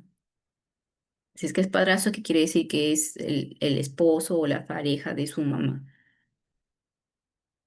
Sí, sí hay vínculo, doctores, en este caso del hijastra, ¿ya? Doctora, en caso de las terapias que el juez ordene a las partes, ¿cómo podría constatar que la persona cometió la violencia está cumpliendo con dichas terapias? Se le pide, doctor Jen, gracias. em, Cuando vayan primero tienen que llevar el oficio. El oficio tiene que tener de su sellito de ingreso, ¿ya? Ese oficio lo ponen en conocimiento con el sello, en conocimiento del juzgado, señor, ya lo ingresé. La psicóloga se va a comunicar o le van a dar una cita, una fecha, una hora, y le pueden dar una cartilla, ¿ya? Y ahí le van a firmar. Es un papelito así, ¿no? O su cita, sí, un papel simple, sencillo, su cita psicóloga o una cartillita de atención. Con eso yo acredito que estoy yendo a mis terapias. Si yo las he terminado, ¿ya? Obviamente a mí no me van a dar el informe. Tengo que decir, señor juez, en el centro de salud tanto, con la doctora tanto, yo he cumplido mis terapias, solicito por favor que sean remitidos los resultados del informe a su despacho para poder ver los resultados, ¿no? En todo caso, que él vea que ya ha cumplido y cuál ha sido el resultado de la terapia. Se supone que el resultado de la terapia tiene que ser positiva, ¿no? Porque para algo ha pasado terapia, ¿no? Entonces, puedes solicitar, ese es el camino para que el juzgado solicite al centro de salud y que manden los informes. Dice, ¿por qué todas las evaluaciones psicológicas indican lo mismo como un poco y pega? Bien, yo tengo una crítica siempre aquí porque por más que sepamos que hay hechos de violencia, ¿no? Acuérdense que la 3034 tiene una connotación adicional. Puede ser violencia familiar, pero lo que busca en el fondo esta ley es violencia contra las mujeres en su condición de tal, ¿no? Que la violencia sea por el hecho de que eres mujer, por el hecho de no cumplir con patrones, por el hecho de no seguir estereotipos, ¿ya? Es pro protección a familia, mujeres, niños, adolescentes, pero lo que busca en el fondo es que o al menos lo que va a llegar a fiscalía, es que la violencia haya sido realizada por el hecho de que tú eres mujer. Y porque ser mujer te voy a martirizar, te voy a golpear porque te mereces porque eres mujer. Ese es así de crudo suena, ¿ya? Y pues para el tipo penal necesitan, eh, no llegan. Por eso les decía en las anteriores clases, en la mayoría de los procesos son derivados a faltas. Son derivados a faltas o son, al menos de violencia psicológica, son archivados, ¿no? A ver, acá hay una de la doctora Ruth. Buenas noches, doctora. En mi caso, la abuela paterna de mis menores hijos ya me sigue con carros de lunas polarizadas. Ronda la casa, me toma foto, ha traído a medios de televisión a mi casa, difamándome. El bullying es grande, se mi persona actualmente he puesto una denuncia. Porque hay pruebas aún así, no me han citado, me ha dictado medidas de protección anteriormente. Me ha puesto la denuncia. UP denuncia comisaría, los cuales han sido desvirtuados, pero para el Ministerio Público dice que no tengo afectación psicológica. Ella desea quitarme a mi menor hija cada año.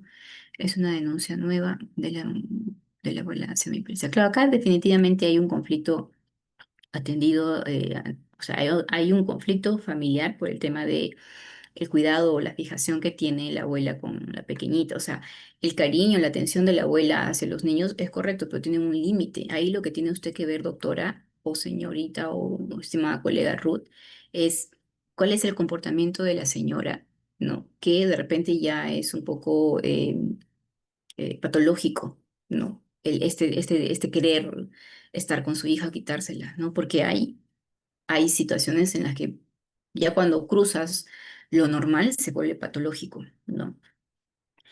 Si es que no se ha expuesto, porque lo que tendría que hacer la señora más que denunciarle y todo eso, usted eh, de repente una violencia indirecta, porque si la persigue, si la acosa, su hijita está ahí, ella ve, la pone nerviosa usted o la ve nerviosa, de repente de manera indirecta, ¿no? Ahora, por acoso es mujer la señora y encima es adulto mayor, o sea, se le estoy cantando lo más claro que yo puedo ver.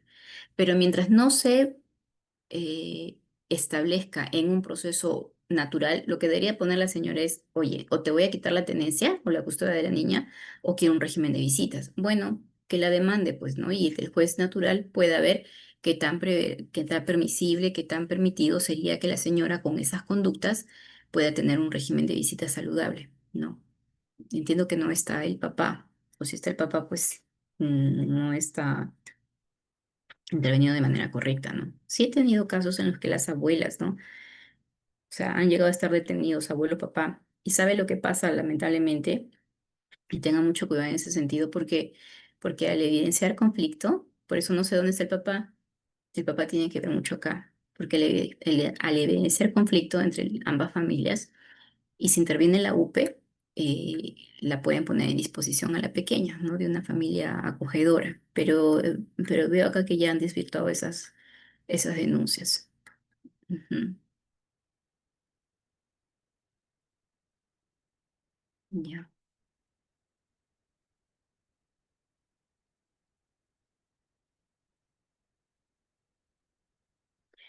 ya. Uy, avancemos aquí y termino en los últimos minutitos. Entonces, miren ustedes, ya hemos hablado de las características, vamos a lo importante para que podamos avanzar aquí. Miren este cuadrito. Obviamente lo que esté en amarillito son las menos, o sea, las menos gravosas y lo que está en rojito son las más fuertes, ¿no? Fuertes en todo sentido, en disposición, en afectación de otros derechos civiles, etcétera, ¿ya? Eh, Simplemente la clasificación es para ver en temas de graves, ¿ya? Las genéricas, las específicas o las que siempre nosotros vamos a ver como casi cliché, ¿no? No casi, no se llama cliché, sino las más suaves, a las que siempre vamos a ver. El tratamiento reeducativo terapéutico para la persona agresora de forma obligatoria. ¿Se tiene que cumplir? Sí. ¿Quién solicita que se verifique que esté cumpliendo? La parte, porque el juzgado no lo va a hacer solito, se va a olvidar, mucho menos el policía. ¿ya? Entonces, la parte que se vea interesada tiene que decir, señor juez, ya pasó sus terapias, que por favor informe, si no lo va usted a denunciar por desobediencia. Y ojo, el certificado del tratamiento tiene que ser en un establecimiento público, el Ministerio de Salud, o sea, del Estado, no privado, eso no sirve, ¿ya? Si quieren pedir que levanten sus medidas de protección, primer requisito, que haya cumplido con el tratamiento. Si no lo cumple, intervienes. Sabe que como parte de la agraviada, intervengo, no le puede levantar las medidas de protección porque el señor no demuestra que ya no representa riesgo para mí, ¿ya? El tratamiento psicológico para la víctima es facultativo, gratuito, no. Lo de facultativo, yo también discrepo mucho con eso. En algún momento espero que cambien, aunque sea tratamiento psicológico necesario o indispensable, porque si es que es facultativo y dice, ah, bueno, puedo, no puedo, no. La víctima tiene que también contar con herramientas, porque si la dejamos solita, sin herramientas, sin conocer, sin cómo advertir, sin cómo salir, cómo identificar círculos de violencia, es porque no tiene herramientas propias de su misma autovalía. Entonces ahí va a pasar con el señor Juan y luego Pedro y así sucesivamente en círculos de violencia y de violencia. No, yo sí, al menos a mis clientes, señora, tiene que pasar. Vaya a sus terapias psicológicas. ¿No pasó el hecho? Sí. ¿Y no fue feo que pasó el hecho? Sí. ¿Y no le afectó? Sí. Entonces, ¿por qué no quiere recibir apoyo de una u otra forma? Algo nos ayudará el especialista, ¿no? Entonces, y aparte que si el señor pide, ¿cuál fue la necesidad de usted? O sea, ¿cuál fue la necesidad de denunciar, de activar todo el sistema? Si al final lo que se le está dando es una ayuda y usted pidió ayuda, ¿no? Entonces es un poquito difícil compartir esta postura, pero desde la terapia les podría decir pues que sí, no hay una persona que no se pueda recuperar si no sabe, si no se le enseña, si no se le dan las herramientas, no se va a poder recuperar. ¿Ya? Impedimento de acercamiento o proximidad a la víctima. Ahora han aumentado que también este impedimento puede ser en establecimientos públicos, sociales, ¿no? Donde pueda estar. Y ojo, el impedimento de la víctima es para efectos de volver a generar hechos de violencia, ¿no? No tiene nada que ver con que se impide el acercamiento para efectos de vengo a recoger a mi hijo, ¿no? Vengo a llevarlo a su régimen de visitas o vengo a dejártelo, ¿no? Pero no te puedes acercar. No estoy viniendo por ti. Estoy viniendo a dejar a mi pequeñito porque a mí no me han restringido mi tenencia, mi régimen de visita, etcétera. Ya. La prohibición de comunicación con la víctima. En efecto, señor, no puede comunicarse. Y siempre la recomendación, bueno, siempre digo, modo call center. Hola, ¿qué tal? ¿Cómo estás? Buenas tardes, vengo a recoger al pequeñito, espero acá 5 minutos. Muchas gracias a Dios. Punto. Sí, gracias, ok, de acuerdo. Así. No, pero es que tú me dijiste que... No, señor. Está usted prohibido de seguir la conversación con la señora. Ok, muchas gracias, comprendido. No hay inconveniente, no hay problema, estoy de acuerdo, gracias. Así, monosilábico, ya. Y todo en relación a sus obligaciones paterno-filiales, directo. Estoy pasando por Pedrito a las 3 de la tarde conforme acordamos. Muchas gracias, hasta luego. Así. Que te dije que, señor, no. Esto lo ha llevado usted a esta situación. Entonces tiene que cuidar muchísimo, o sea, tener una escucha activa, una forma de comunicación un poco distinta, ¿ya? Y también lo van a aprender pues en terapia, ¿no? La psicóloga que no sean muy impulsivos, etcétera. Y desde este ámbito de las rojas, que sí, pues es el retiro del agresor, porque estoy despojándolo del lugar donde él puede estar viviendo, que vive junto con la víctima, ¿no? Hay quienes dirán, doctora, pero si se afecta su derecho, ¿qué tal si es su casa? Sí, pero entre bienes jurídicos ya hemos hablado, y hemos conversado de que se va a preferir la integridad física o la vida de la presunta víctima frente a un derecho civil, ¿no? El derecho de propiedad que tú no le estás perdiendo, se te está restringiendo un poquito para salvaguardar, ¿no? Un bien mayor, que es la vida, la seguridad, la integridad. Prohibición y prohibición de regresar. O sea, te fuiste, pero ya viste que las cosas calmaron y regresas. No. Entonces, acá en estas, el juzgado podría establecer un tiempo, sí. Si no lo determina, pasa un tiempo prudencial, de repente 1 o 2 meses, solicitar la aclaración o hasta cuándo se va a permanecer esta medida y obviamente el juzgado te va a decir hasta que me demuestre que estás, ya no eres riesgo para la señora, ¿ya? Prohibición de tenencia o porte de armas, ¿no? En casos que sean efectivos policiales. Entonces, doctora, pero ¿cómo voy a trabajar si es que es mi arma de reglamento?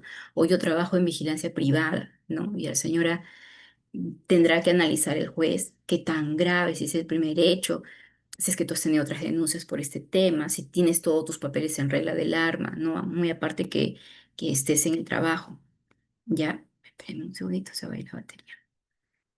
Y la incautación, o sea, no solamente se queden con la prohibición del arma, sino que le incauten, ¿no? En un caso en el que ya pues sea muy grave y el riesgo sea latente, la incautación del arma, ¿no? Acá, la prohibición de a la persona denunciada de retirar del cuidado del grupo familiar a los niños, niñas y adolescentes, ¿no? Lo que ocurre siempre, ok, me has denunciado, ahora voy y retienen a los niños, se los llevan, los ocultan, no los entregan, ¿no? Peor si es que no hay un régimen de visitas, una tenencia, hacen este pseudo, no, no existe el secuestro, pues, ¿no? Eh, no cumplir con regresarlos a la casa, ¿no? Entonces, cuestionan o en todo caso condicionan a que se continúe o no continúe con el proceso de doctora, pero el proceso va a seguir, sí, el proceso va a seguir, estimados colegas, pero ¿qué es lo que necesita Fiscalía para avanzar? Pruebas, y mientras la víctima no ofrezca pruebas o no aporte pruebas, ya saben lo que estoy diciendo, ya, no existe el desistimiento. No presento mi solicitud y me desisto. No, eso no existe, señor. Entonces, doctora, ¿cómo ha hecho la señora para que eso se archive? No ha aportado prueba. No ha aportado prueba. En un proceso que no hay prueba, no hay declaración, no hay ratificación, no hay certificado médico, no hay certificados físico ni psicológico, la fiscalía no va, y esa es una media estrategia que utilizan, ¿no? Vaya, no te presentas, no te presentas, no te presentas. Obviamente ahí, si es que los hechos han sido graves, tiene que ser una alerta para el fiscal, ¿no? O para su unidad de protección. Mira, acá los hechos que la señora ha denunciado han sido gravísimos. ¿Cómo es posible que no venga? Alarma, vayan a ver, se comunican al SEM, qué es lo que está pasando, porque probablemente, precisamente no existe desistimiento porque se entiende que el agresor está condicionando, violentando a la víctima para que desista del proceso, ¿ya? Eh, Aquí está, ¿no? Retiro de la persona agresora, ya lo hemos visto, disponiendo que las medidas complementarias, la policía no deberá disponer, de repente día y hora, o el juzgado deberá indicar que lo saque en caso de que no quiera retirarse, ¿no? Se le informe, ella es en etapa de ejecución, y si no se va, desobediencia a la autoridad, ¿no? La comunicación, miren, por cualquier medio, ¿ah?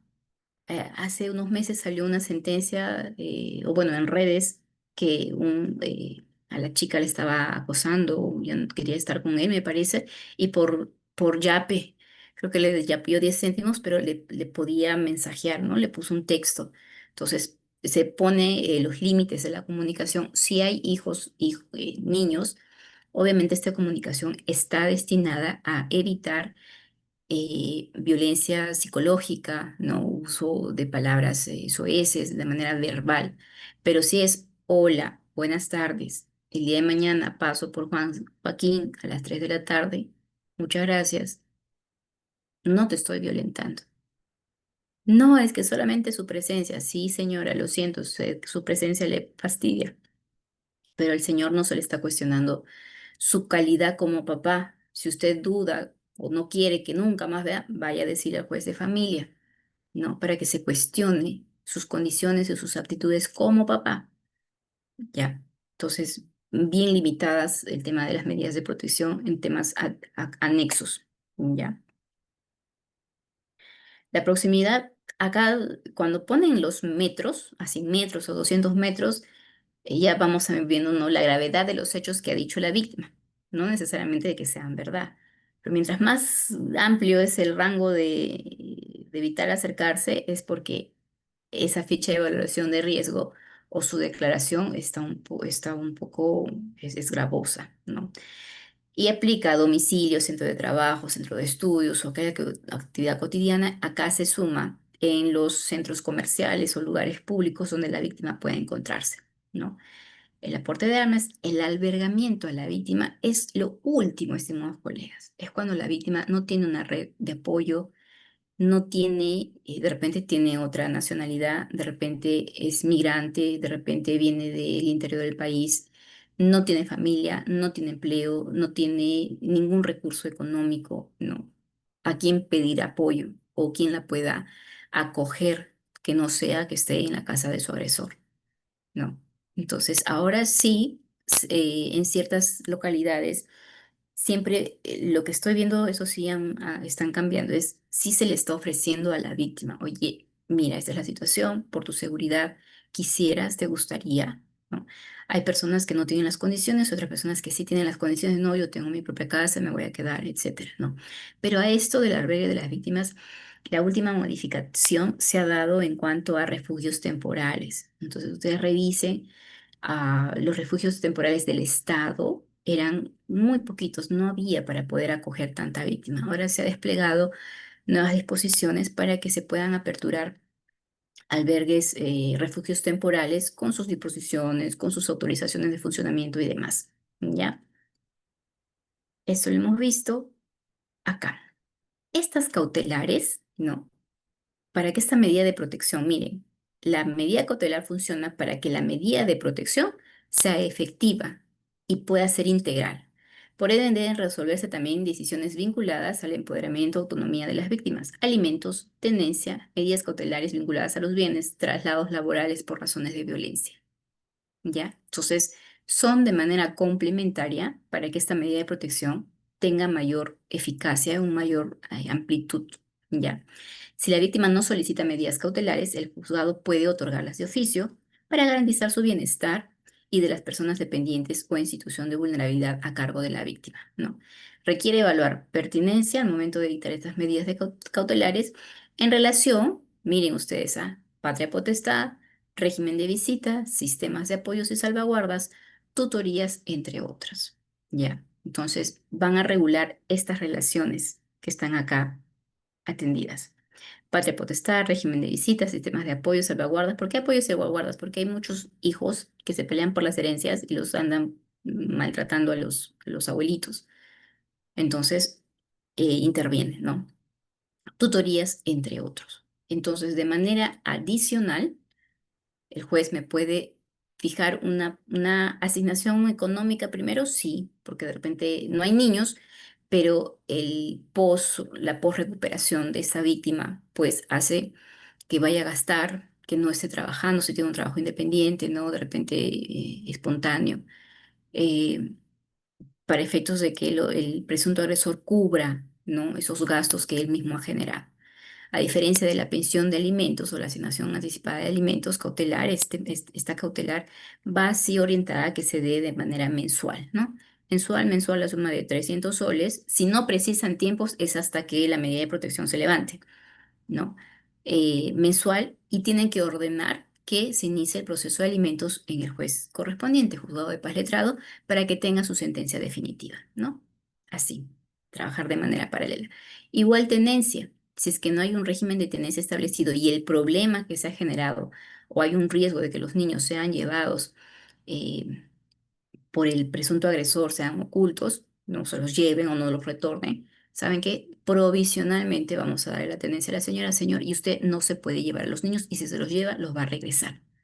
Pero estas medidas, estimado, tienen que estar explícitamente contenidas, no se suponen, no se interpretan. ¿Se pueden establecer tenencias provisionales? Sí. ¿Se pueden establecer regímenes de visitas provisionales? Sí. ¿Pueden modificar los ya existentes? Sí. No. ¿Saben que el juzgado del 20 de familia dio un régimen de visitas, pero ese régimen de visitas le ha dado con externamiento de viernes a domingo y el señor ha sido pues denunciado por violencia? ¿Sabes qué? Voy a suspender de manera temporal ese régimen de visitas hasta que usted, señor, demuestre, ¿no? Y puede comunicar al juez de familia.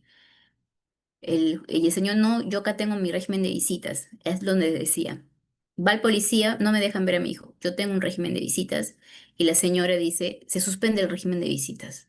¿Cuál de los dos debe de valer? No solamente por tiempo, porque es el actual, pero esto es porque se está protegiendo algo. Te voy a ejecutar mi régimen de visitas. Ejecuta tu régimen de visitas. te sale tu auto de ejecución y te ordena que des el régimen de visitas. Apelo, no te voy a dar régimen de visitas porque hay una medida de protección, ¿no? Y hay que proteger. En todo caso, si esto va a mantenerse en el tiempo, señor juez, solicito una variación del régimen de visitas en mérito a esto que está pasando. Ya, pero claro, esos son pues procesos un poco más largos, ¿no? O sea, eso es lo que se tiene que evitar. Pero en las medidas de protección son muy concretas y muy específicas. Tienen que estar literalmente escritas. Así como las escriben, también he tenido resoluciones en las que dicen, estas medidas de protección no modifican tenencia, potestad, régimen de visitas, alimentos, en absoluto, ninguna relación con su hijito. El señor tiene libre autonomía de poder seguir viendo a su hijo bajo estas condiciones. Va a poder verlo, pero señor, usted me cumple esto. ¿Sí? ¿Claros? Ok. Esas son las medidas cautelares que de manera adicional ayudan pues a que las medidas de protección sirvan de manera un poco más, ¿no? Más amplia. Miren ustedes de manera adicional que eso nos viene con las últimas modificaciones. Inventario de bienes en caso de que uno de los cónyuges o convivientes empiecen a querer vender todo, a desaparecer todo, y en un probable divorcio, ¿no? No haya una liquidación que hacer o un probable reconocimiento de unión de hecho, no hay nada que liquidar porque el señor en su momento deshizo todo porque como todo estaba a su nombre, pero eso estaba dentro del régimen de convivencia, por ejemplo, una unión de hecho. La asignación económica de emergencia, que eso es un pago que puede ser uno solo, ¿no? Que lo obliga para atender algunos gastos de la víctima. La asignación anticipada de alimentos, la prohibición de disponer, ya hemos visto, ¿no? Y aquí, la prohibición de disposición de bienes. ¿Qué quiere decir? En este caso, el presunto agresor, que por ejemplo es propietario del inmueble donde vive con la víctima, ¿no? Y que le han ordenado retirarse del hogar, no puede vender, hipotecar, poner en compra-venta, en alquiler a terceras personas, ¿no? Pese a que sea su propiedad. O sea, él tiene atributos sobre la propiedad, sí, no puede usar, podría usar, disfrutar, vender, enajenar, etcétera. Todos los atributos de la propiedad. Pero cuando hay una medida cautelar, cuando la víctima está dentro de, el juzgado puede evitar o disponer que el señor no haga absolutamente ningún acto jurídico de índole civil respecto a su inmueble. Nada. Doctora, y si a veces se van a quedar y se quedan con las casas, que voy al desalojo. Levanta tu medida de protección. Primero, después, si ya no tienen ningún vínculo, pues tendrás que hacer el proceso regular del desalojo, ¿no?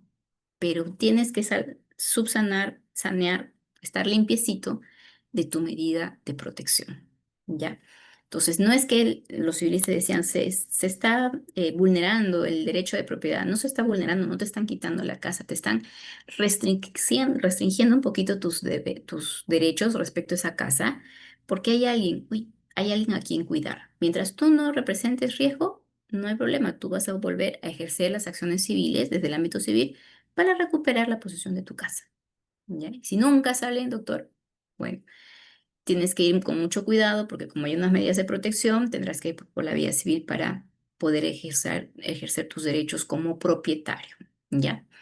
Si no fuese pues unión de hecho o matrimonio, ¿ya? Listo, listo, estimados colegas. Si los dos trabajan y dependen en el mismo colegio, del mismo trabajo y ya no se quieren ver. eh, pero si es que están trabajando en el mismo colegio, uno de los dos va a tener que desistir si ya no se desean ver, ¿no? La de medida de protección es clara para los dos, o sea, no tienen por qué comunicarse, si tuviesen hijito tal vez, pero no creo que uno de los dos quiera perder su trabajo, ¿no? Doctora, un menor de edad con autismo, trastorno de ansiedad, asma, medidas de protección. Señora Karim, su caso ya lo conocía al toque. El padre solicitó régimen de visitas y le dieron bajo supervisión por el equipo disciplinario. Si el padre,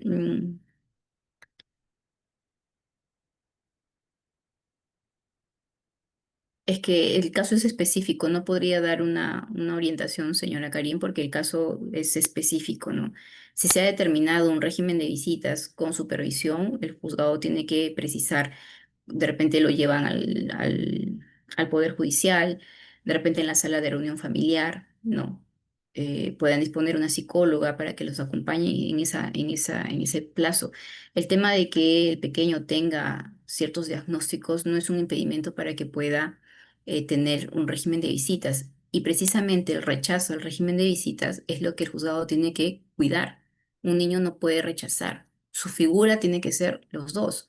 Si el señor le falta, tendrá que aprender, tiene que dejársele aprender también al papá para que pueda llegar, ¿no? O sea, ahí definitivamente hay un informe del equipo multidisciplinario. El hecho de los diagnósticos no implica que a los niños se les va a limitar el acceso al otro lado, ¿no? Al otro progenitor. Se supone que los dos tienen que coayudar a conocer su diagnóstico, a poder coayudar en el tratamiento o en el cuidado, ¿no? Listo.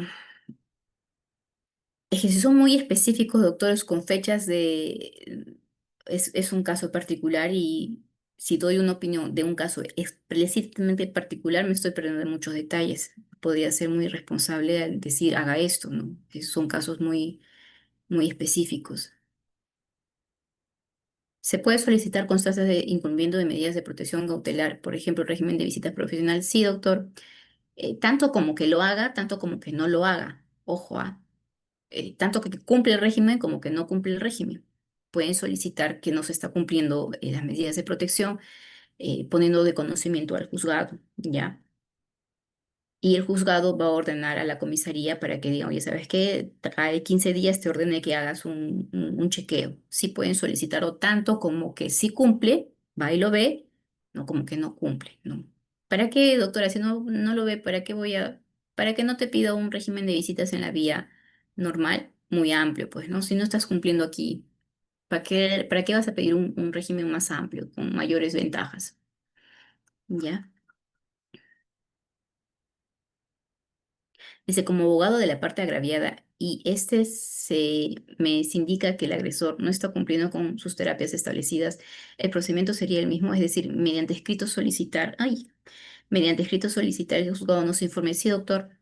Sí, porque el señor en algún momento va a solicitar que levante, ¿no? Y lo primero que nosotros tenemos que hacer, o sea, quien impulsa el proceso después, doctores, con defensas técnicas somos nosotros, porque el juzgado no lo va a hacer y la parte tampoco. Señora, pida que cumpla su terapia porque empiezan a hacer otros procesos. A un momentito, antes de hagas cualquier cosa, muestra que has cumplido tu terapia, ¿no?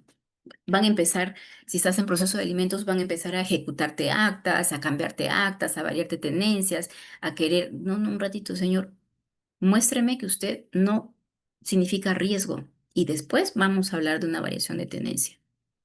Así, sí, doctor, nosotros lo podemos solicitar y el juzgado te va a hacer caso. Tiene que hacerte caso, ¿ya? Listo, listo, doctores. Muchísimas gracias. Gracias por las preguntas.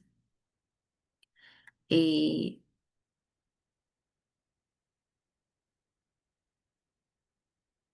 Dice, en el caso en el que se empuje y cae accidentalmente a un objeto contundente, surge un chichón. Claro, o sea, mire, por eso va los hechos, el medio probatorio y lo que dice la norma. Si le ha empujado y como consecuencia de ello se ha caído, se ha hecho una herida, ¿va a aparecer en el certificado? Sí, va a aparecer la herida, ahí está clarito, tiene una herida, ¿no? Cómo se la ha ocasionado? Si ha sido doloso, si ha sido de casualidad, no ha sido adrede, ¿no? Ya eso se va un poco más en en la tipicidad del delito, ¿no? Si es que hay dolo, si no hay. Claro, ese detallito, doctor, te empujé nada más, pero por mala suerte mía se cayó y se hizo reverenda herida. ¿Hubo dolo o no hubo dolo? Ya tienen que irse al momento de describir el tipo penal como tal, ¿ya? Listo, listo, estimados doctores. Muchísimas gracias por la compañía, por las medidas de protección, por las preguntas. Es el cansancio, es el cansancio. Y nada, muchísimas gracias, Círculo de Abogados, por la invitación. Hemos estado 3 sesiones. Espero haberles dado los mayores alcances posibles. Y nada, éxitos en sus procesos, siempre con la diligencia debida y bueno, con mucha precaución en este tipo de procesos, porque sí, no dejan de ser muy delicados. ¿Ya? Muchísimas gracias, doctores, ustedes. No, a ustedes, muchísimas gracias, gracias, gracias por todo. Gracias. Muy amables, muchísimas gracias, doctora. Gracias. Gracias, que tengan muy buenas noches y nada, que tengan una bonita semana también. Éxitos, bendiciones, cuídense muchísimo.